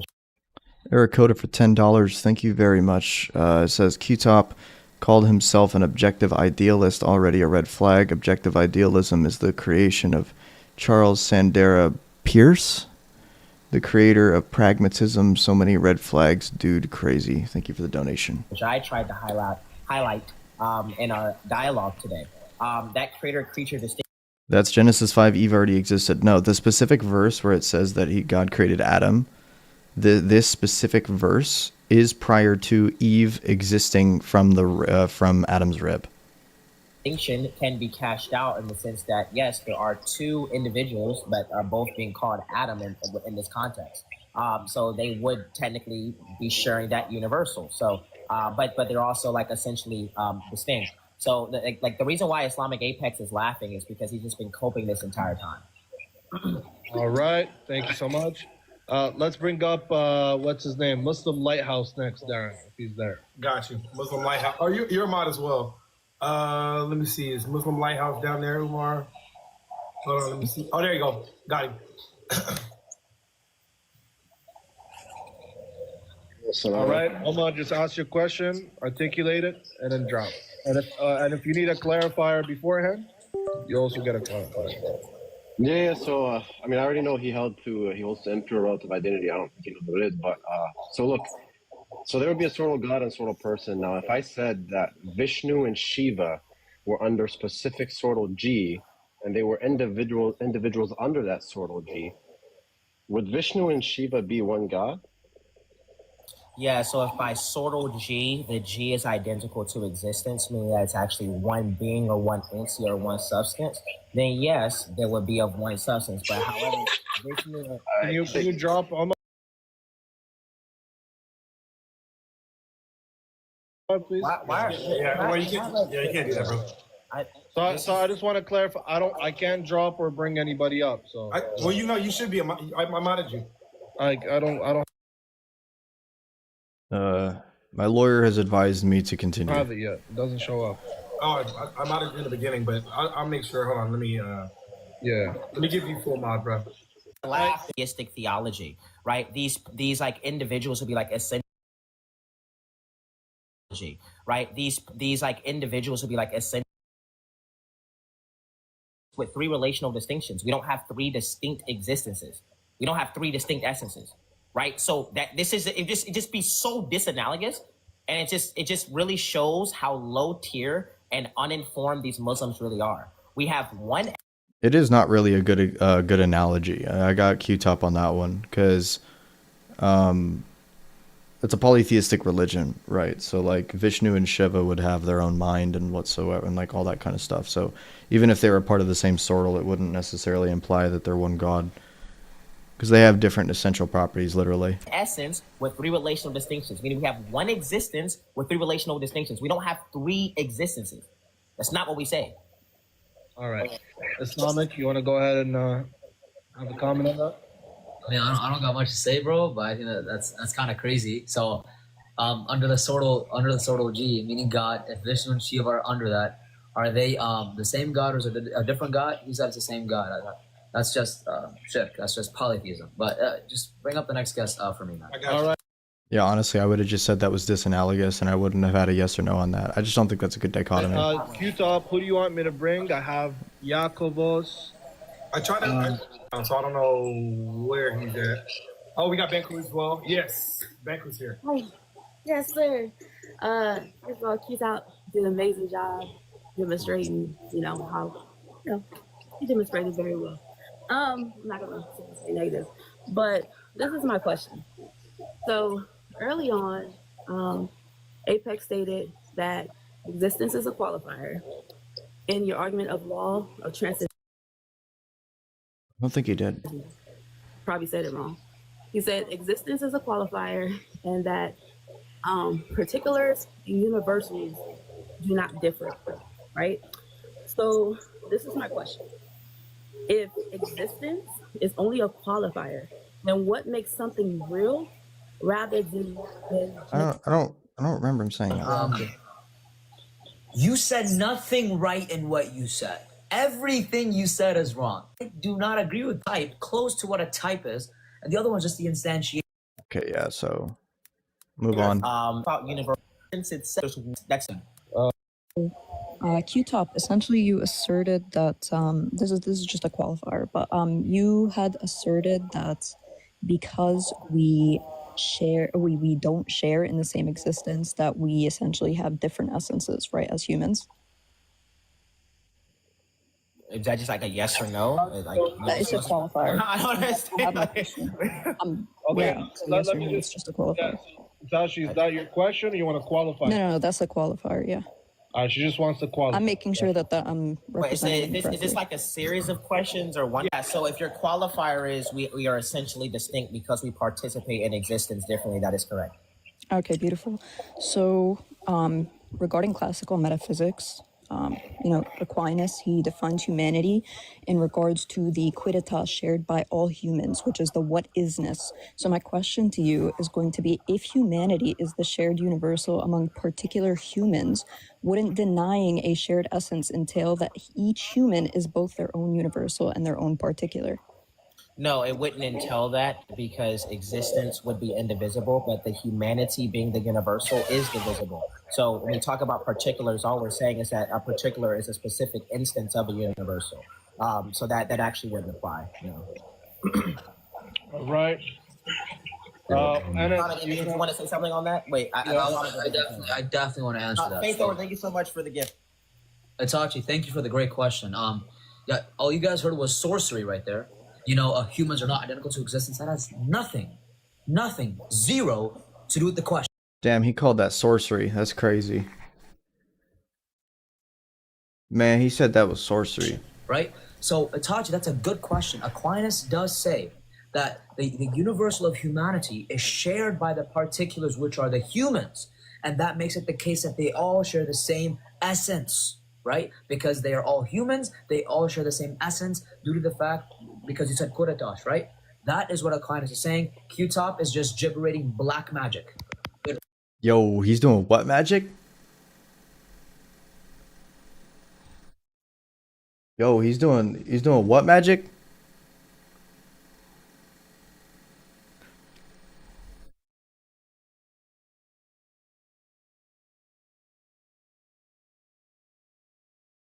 Damn, let's keep going. But Godson, go ahead and ask your question, bro. Yo, good debate, guys. I just came up here quickly. First and foremost, I have a qualifier, I guess, for Anas. When you defined person, I think it was that which can be referred to. Is that correct? No, it's that which that can be addressed to, but there's other definitions of Yo, don't worry about that God logic. There was an implicit joke going on in person, there. such as like anything that which Yeah, why not white magic, bro? What the hell? has a rational substance, or anything that has a rational mind. Okay. That's pretty much all I was coming up to ask. That's crazy, bro. I know damn well. Hold on, let me find it.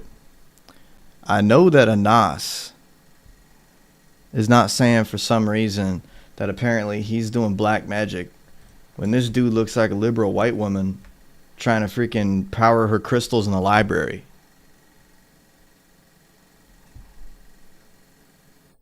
I mean, look at this dude, man. Like, what? I think I heard referred to. I didn't know you said like that, which could. Hey, you want to replace the question? You want to replace the question? You're gonna ask. No. That's what I want to ask. We'll get someone else then. Get someone else. We gotta get an actual question, guys. All right. If I think you want to bring Yakovos. Bring up Yakovos. If you want to bring Yakovos, That's odd, bro. I thought we were on the same team. Man, I ain't on nobody's team in this debate, low key. bring him, please. Eric Coda for $5 says, "Gonna go to church tomorrow. Gonna try to get the tips that you gave me a while ago, keeping demons away. Good night. Here's some extra money because you look tired. Appreciate that, man. I'm not too tired. I'm worn out. There's a difference." Who's Jacobus? Let me see. Coptic Prince. The Coptic Prince. Qtops, I need a qualifier from Anas. Anas, is love in its very nature requires a relationship for it to be demonstrated? Bro, not the love argument, man. No, not the love argument. Demonstrated? Yeah. Okay, so here's the question. If God is truly love, according to the Christian paradigm in his nature, in his eternal nature, before creation, who was he loving? Was his love only potential until he created something? And who did he demonstrate his love to? Go ahead. And don't laugh.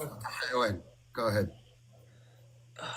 Wallahi, it's hard to control myself. That's him an argument about Tawheed? Wallahi, that's crazy, bro. For the I'm next skipping one. that.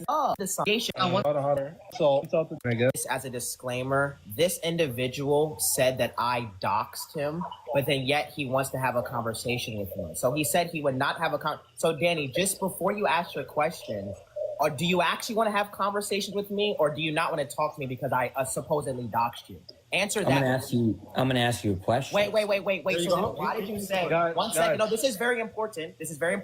Because This is lore. I don't know what this lore is. Hey, Danny, you're a hypocrite and you're a coward. All right. Danny, don't even respond to that. Just All right, I'm not worried about that. Anyways, so the qualifier is is it that there's one God despite there being three persons because they're homoousia, and that there's not one human because the human persons are not homoousia? Is that your position? I don't know what any of that means. You're gonna have to repeat that. Is there? You said to Anas that there's one God because they're the three, even though there's three persons, in virtue of them being the same essence, homoousia, right? Yeah, there's three relational distinctions, one essence. Yeah. All right.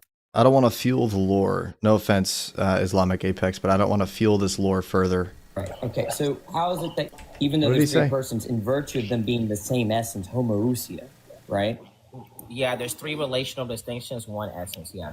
All right. Okay. So how is it that you're contradicting Chalcedon when Chalcedon says, "quote Danny question. Our Lord Jesus Christ, the same perfect in Godhead and also perfect in manhood, truly God and truly man, of a rational soul and body, co-essential with the Father according to God, and co-essential, the Greek word being homoousia, with us according to the manhood, right? So if Jesus is homoousia with humans, right, how are we not homoousia with each other? Yeah, so it seems like this is just a very low tier blunder of what the hypostatic union is. We believe that the person of Christ possesses two natures. Those natures are distinct but inseparable. So the person of Christ possesses a divine nature and a human nature because the Father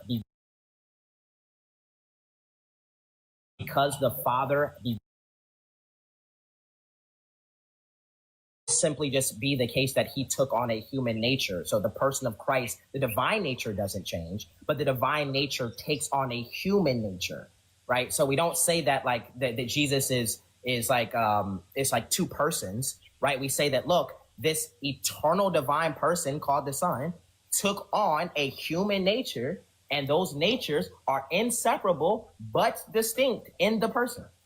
This is really low tier. All right. And thank you for actually having. And by the way, I'm done. And thank you for actually talking to me, dude, because you've been. That man, Qtop, bro,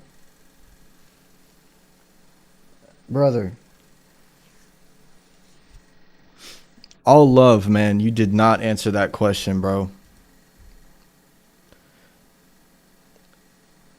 He said that the way that you said that we don't all have the same essence implies that you would deny the Council of Chalcedon. You just, all you did was explain our view of two natures. That wasn't. You've Never mind. been saying you don't want to sorry. talk to me online, but then you just want to come up and ask a question. But All right, apparently, all right, Q. All right, Q. All right, Q. All right, Anas, go for it. I got you. All right. You didn't answer the question. So We do have the same essence. Okay, so are you changing the words now? Surprise, right? Are we okay with saying that we're homoousios? remember his question, guys. With Jesus. In Chalcedon, when it says that Jesus' human nature is coessential with us, how are we not homoousia? Never was that question answered. Ever. He addressed something else. His Harry Potter metaphysics. He addressed that. He didn't actually address what was Well, am I homoousios with you? asked, right? So in Chalcedon, it is written that us humans, we are coessential with Jesus Christ's human nature. With that being said, and the word there uses homoousia as I understand that we have a different participation in existence. That's fine, Qtop. I'm asking, are you and I homoousios? Danny pointed out, which you didn't answer, which I didn't think you would because you got baked. So, yes, according to Chalcedon, which is contradicting Qtop, he's never read it before, we would be one essence Hey, yo, Apex, no offense, bro. I don't think you've read Chalcedon either, though. Just throwing that out there. I don't see why you'd have a reason to read it. Like, I'm throwing flack both ways, bro. I don't think you read that shit either. exactly due essence exactly due English there, guys. You guys understand? Go ahead. All right. Thank you so much. That'd be like me doing like some funny rhetoric thing where I make a statement about Ibn Taymiyyah and then I'm just like, see, dude, this guy hasn't even read Ibn Taymiyyah. Like, and doesn't mean that I've read him either, right? Bryce, can you articulate how humans have one essence but are different beings while God is not? Yeah, sure, I could do that real quick. Why not? Actually, let me pull up we're going to do schizo drawing for this. So in the Orthodox view, the way that we delineate this, right, is that we would say that this is actually what St. Gregory of Nyssa actually does. We have a human being, okay, and another human being. And just for, properly at the moment, this is just two hypostases, right? Two persons. Okay? So if there's two persons here and they're homoousios. Wow, I can't believe I just did a Z. That's crazy. Please don't clip that. I also spelt it wrong. Okay.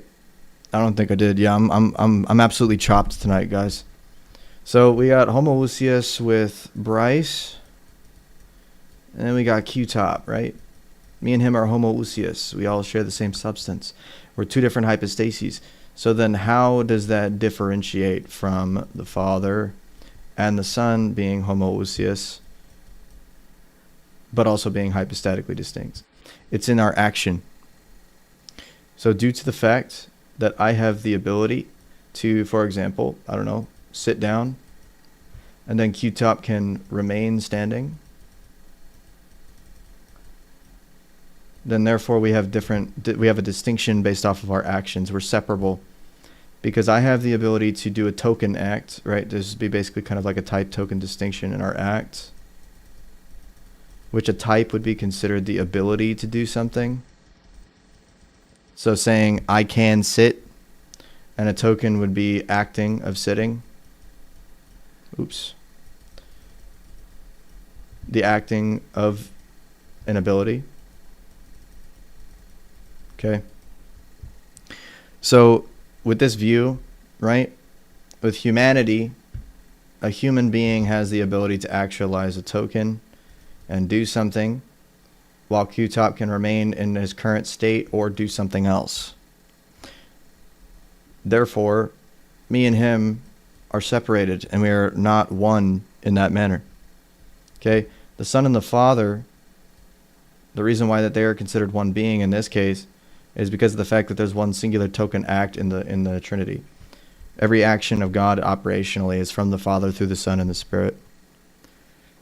So it's one singular token act that flows through those three persons. That's the reason why we wouldn't. That's the reason why we have a different perspective on that. We wouldn't say that's actually from Saint Gregory of Nyssa and how it's a common Cappadocian axiom. Then ask your question.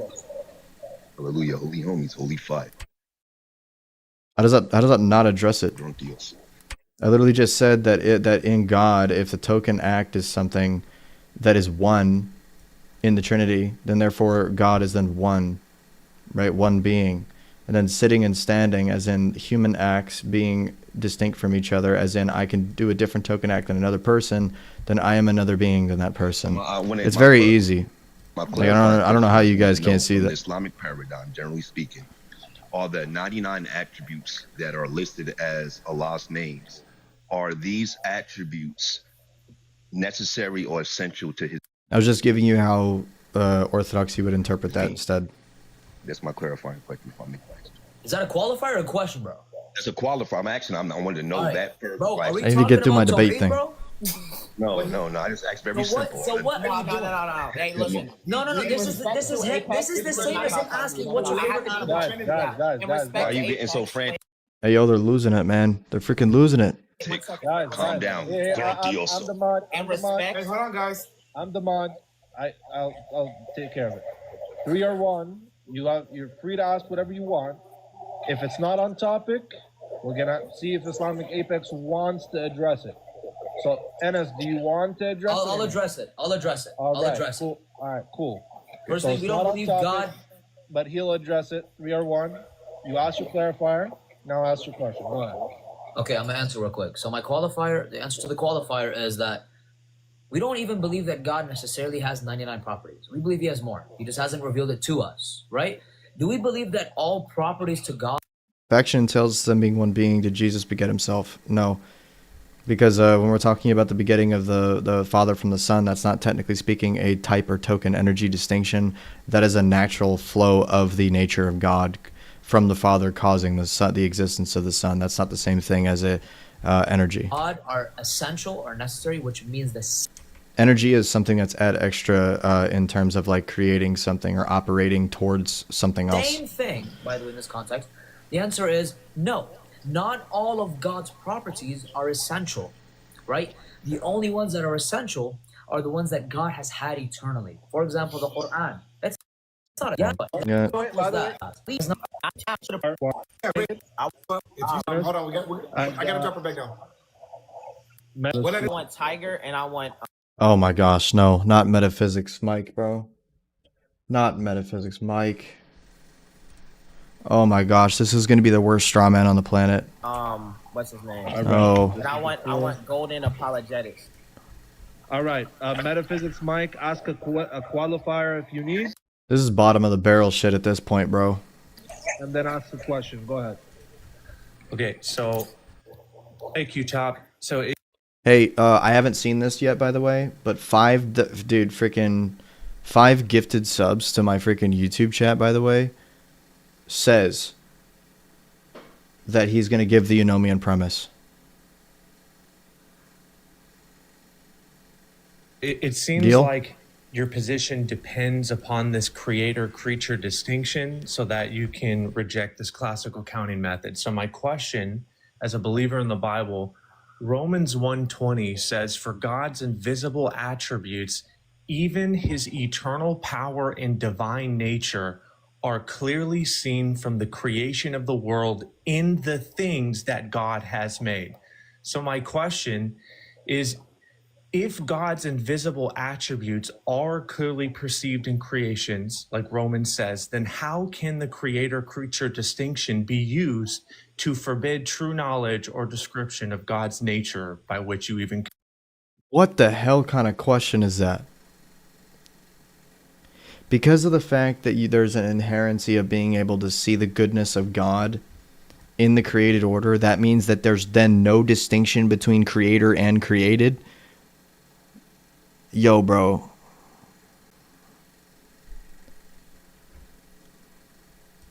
Yo. Count one God.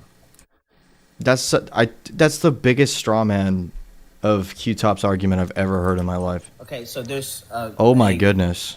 loaded there's a loaded proposition that you put in there. I don't reject classical identity. I think it's categorically dependent. I don't reject absolute identity. So that's the first thing. And the second thing is, in Romans 1, when it says that the things that have been made have been clearly perceived, it says that the divine attribute or divine essence has made himself known very clearly, and the things that have been made so without excuse. All that essentially means is that the creation itself is bearing witness to the glory of God. That the trees, the birds, the sky, the sun, the stars, all these things are a revelation of God. That does not mean that there's not a creator-creature distinction in how we actually would count these personal relations in the Trinity. That those are clear that was, this is wrong. That was a good response. Sis, the question that I have to ask you is, the clarifier is, would you say that Allah's... No, that was a good response to that, because he addressed that it was a straw man, and then he said how there is a creator-creature distinction. That was a good response to that. Will or personhood would be existent in the same way that human beings is. We're talking about Tawheed now? Bro, can a single freaking Christian just actually oh, I'm gonna lose my freaking mind, bro. Why do they keep attacking Tawheed? I'm a Trinitarian myself, but dude, oh my gosh, this isn't Islamic dilemma time, bro. No. That's not what this debate was about. I hate to say this shit. I hate to agree with them, but bro, these are not this has nothing to do with the topic. We're still We're not. So we're asking Come on, bro. topic question again. Can you answer my question, please? I'm asking you a clarifying question. Could you answer it? But it's a clarifier to an off-topic question. Could you answer my question? Oh my, what, bro? Can you give a different yes? The question would be within Trinity, but Okay, good. So answer her clarifier. Okay, you said is Allah's... What was your question? Is Allah's will existent? When we're talking about Allah's will or personhood, would you say it exists in the same way that human beings do? That's gibberish. We don't even say what. Dude, please stop with the. I'm about to answer you. I'm about to answer you. Okay. You don't even know what you're saying. I'm about to tell you exactly. Listen, does Allah's personhood exist like humans and His will? What the fuck does that even mean, bro? So I'm going to clarify the question again. Hey, Tiger, I don't. Yes, please, because that didn't make. So applying anything to Allah, would this be similar to creation? Yes or no? That's a better question. We don't say the properties of God exist like. Yeah, she's addressing the Muslims' belief in transcendence of Allah. This has nothing to do with the Trinity. I'm losing it. Us, no. Okay, so what would be the problem when we say that God's personhood is different to human beings' personhood? That's the question now. And I'll go down. Thank you. Yeah, get her up out of here, bro. Yeah, so to address your question, yeah, we don't see a problem with you specifically and merely saying that God's personhood and human's person is different, even though that's... Dude, I thought it... You counting... Very important. We can't apply, follow, accept what is Muslims. Okay. Can I, just before I ask the question, is it possible to set out prerequisites or no? What? What you mean prerequisites, bro?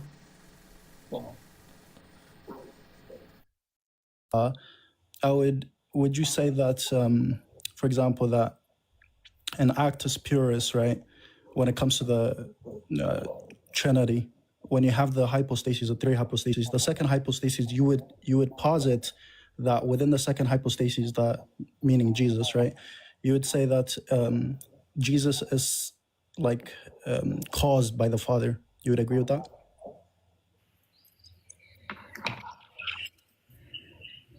Qtop.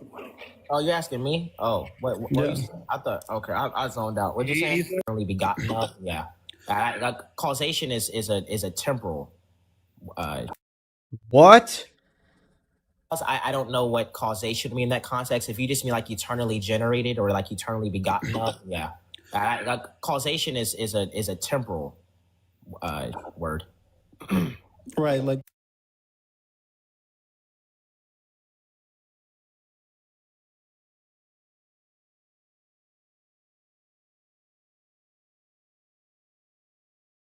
would you say that the Father is the principle that, generates? I'm not a monarchical Trinitarian. I believe that they are united in one essence. I'm a Western. What the fuck? So what?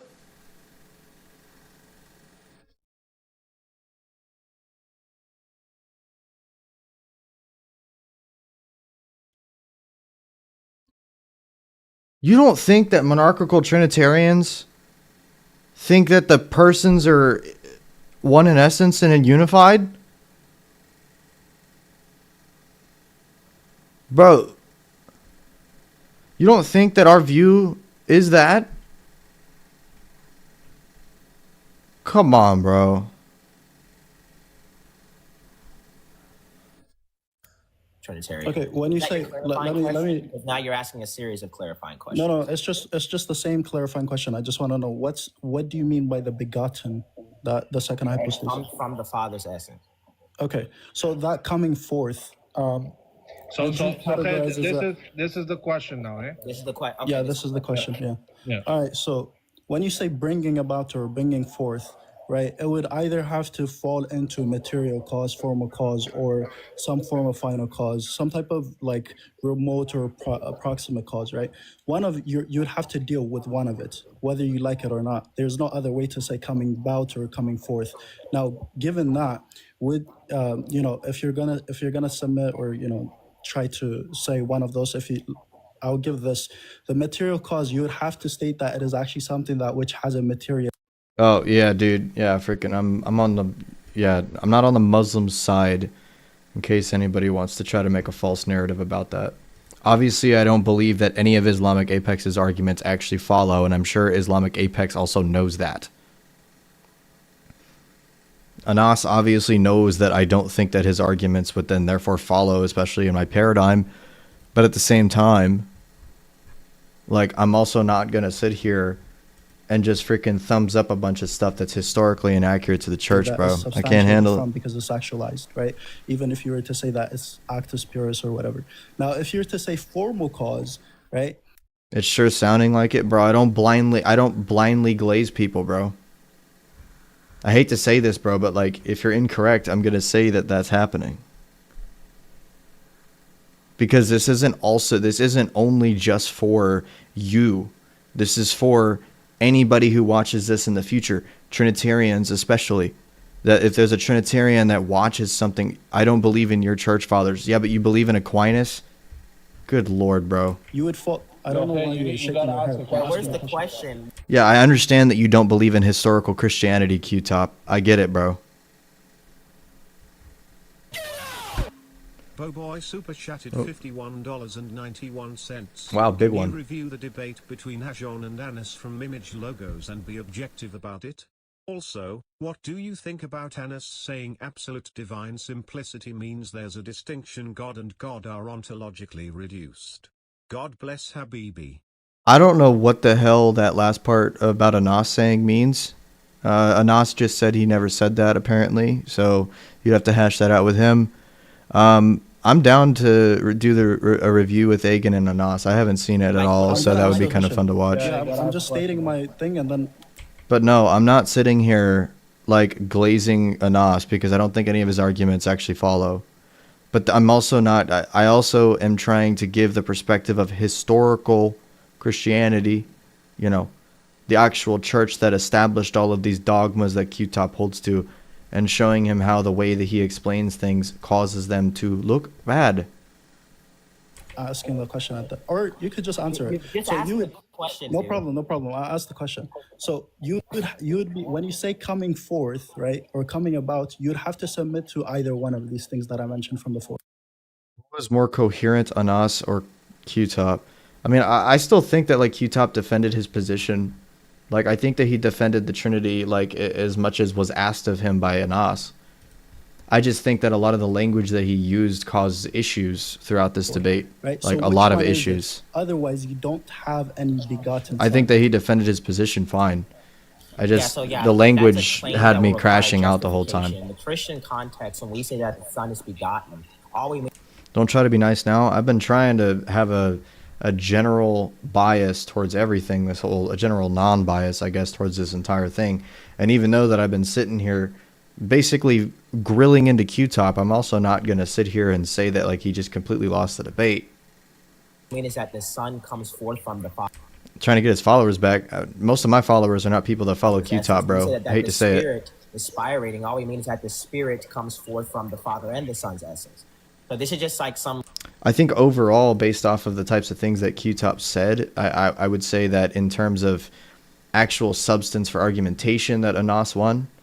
But I would say based off of like, I guess, I think that Qtop's cross-exam was really, really good.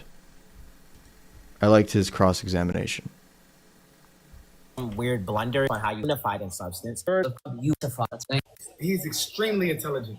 I mean, I have. Hey, Darren, you gotta give me credit for the good Hey, moderation. I got you. Hey, I got you, bro. I'm going to get to you. Duran, would you mind, and I'll ask Orthodox Muslim, given that he did give the conclusion, right? So he gave the final statement, and given that he just also gave the ending with the like. I know his love goes to football. My love to Bruh. dubs, big dubs. There's again. Okay, that was everything. All right. Yeah, no, honestly, I think that kind of like my final verdict is that overall, I would say that Qtop won on his offensive argumentation, but I think that he lost in his defense. That's how I'll say that it went overall. I think that Qtop won when he went on the offense and actually tried to basically show inconsistencies. But the defense, I don't think, worked well. I don't think that his defense was enough. So I can't really just say it was a loss or a W, you know what I'm saying? Because like it was different parts of it that he did really well in, and then there was just other parts where I was just like, brother, what the hell? You know? Yo, bro, you ain't gonna put that baby down. I feel like the lights might be too bright. No, it's because I have my screen on like this. I promise you, the light actually is not very bright at all. It's like to me, like my actual room, like it's not much. You can see the shadows actually not even that bad. I promise she's not dying. But yeah, next time that I stream, I'll probably do the Agan discussion because I can't do it tonight. I need to go to bed. I got church in the morning. But I'll do that on my next stream, and then I'll put it out there previously, like before I do it, of course, and I'll say that I'm going to review it. Bog Boy, again, for $2, says, will you review it after this debate? No, I will review it probably in the coming days. Okay, so guys can follow me, and I'll go ahead and review that one as well. I actually am really excited to see that because I actually really like watching Agan debate. So I'd like to see that. But yeah, my patron saint is Saint Justin Martyr Geo. That's my patron saint. Bogboy again for $8. Thank you very much. Says Agan and Anas debate would be a good debate to review. Yeah, I'll probably end up doing that one. So, yeah. Saying I won't be excited after? Nah, bro. I think Agan, I pre-fired it, bro. I think Agan won. Sorry, bro. 1 hour informal. Oh, so it's going to be miserable to listen to, is what you're saying? That's going to be freaking dog water to listen to.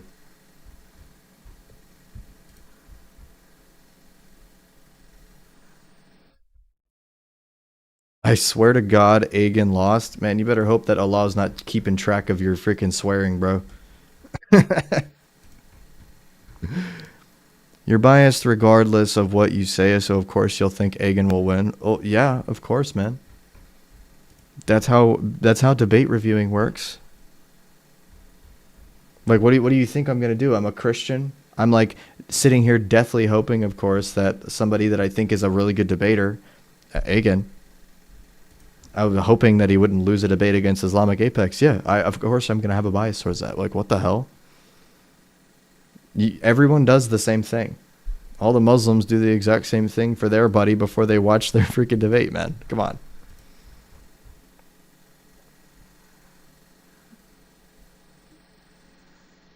But anyway, I'm going to go ahead and catch you guys later. Good stream tonight. Great viewers. Went well. It was real funny. Worked out well. Qtop, if you ever want to actually set up something formal for that EED conversation, I'm down to have it with you, bro, but you might want to read some books before we do that, if I'm going to be real. Because, yeah. Anyway, I'll go ahead and catch you guys later.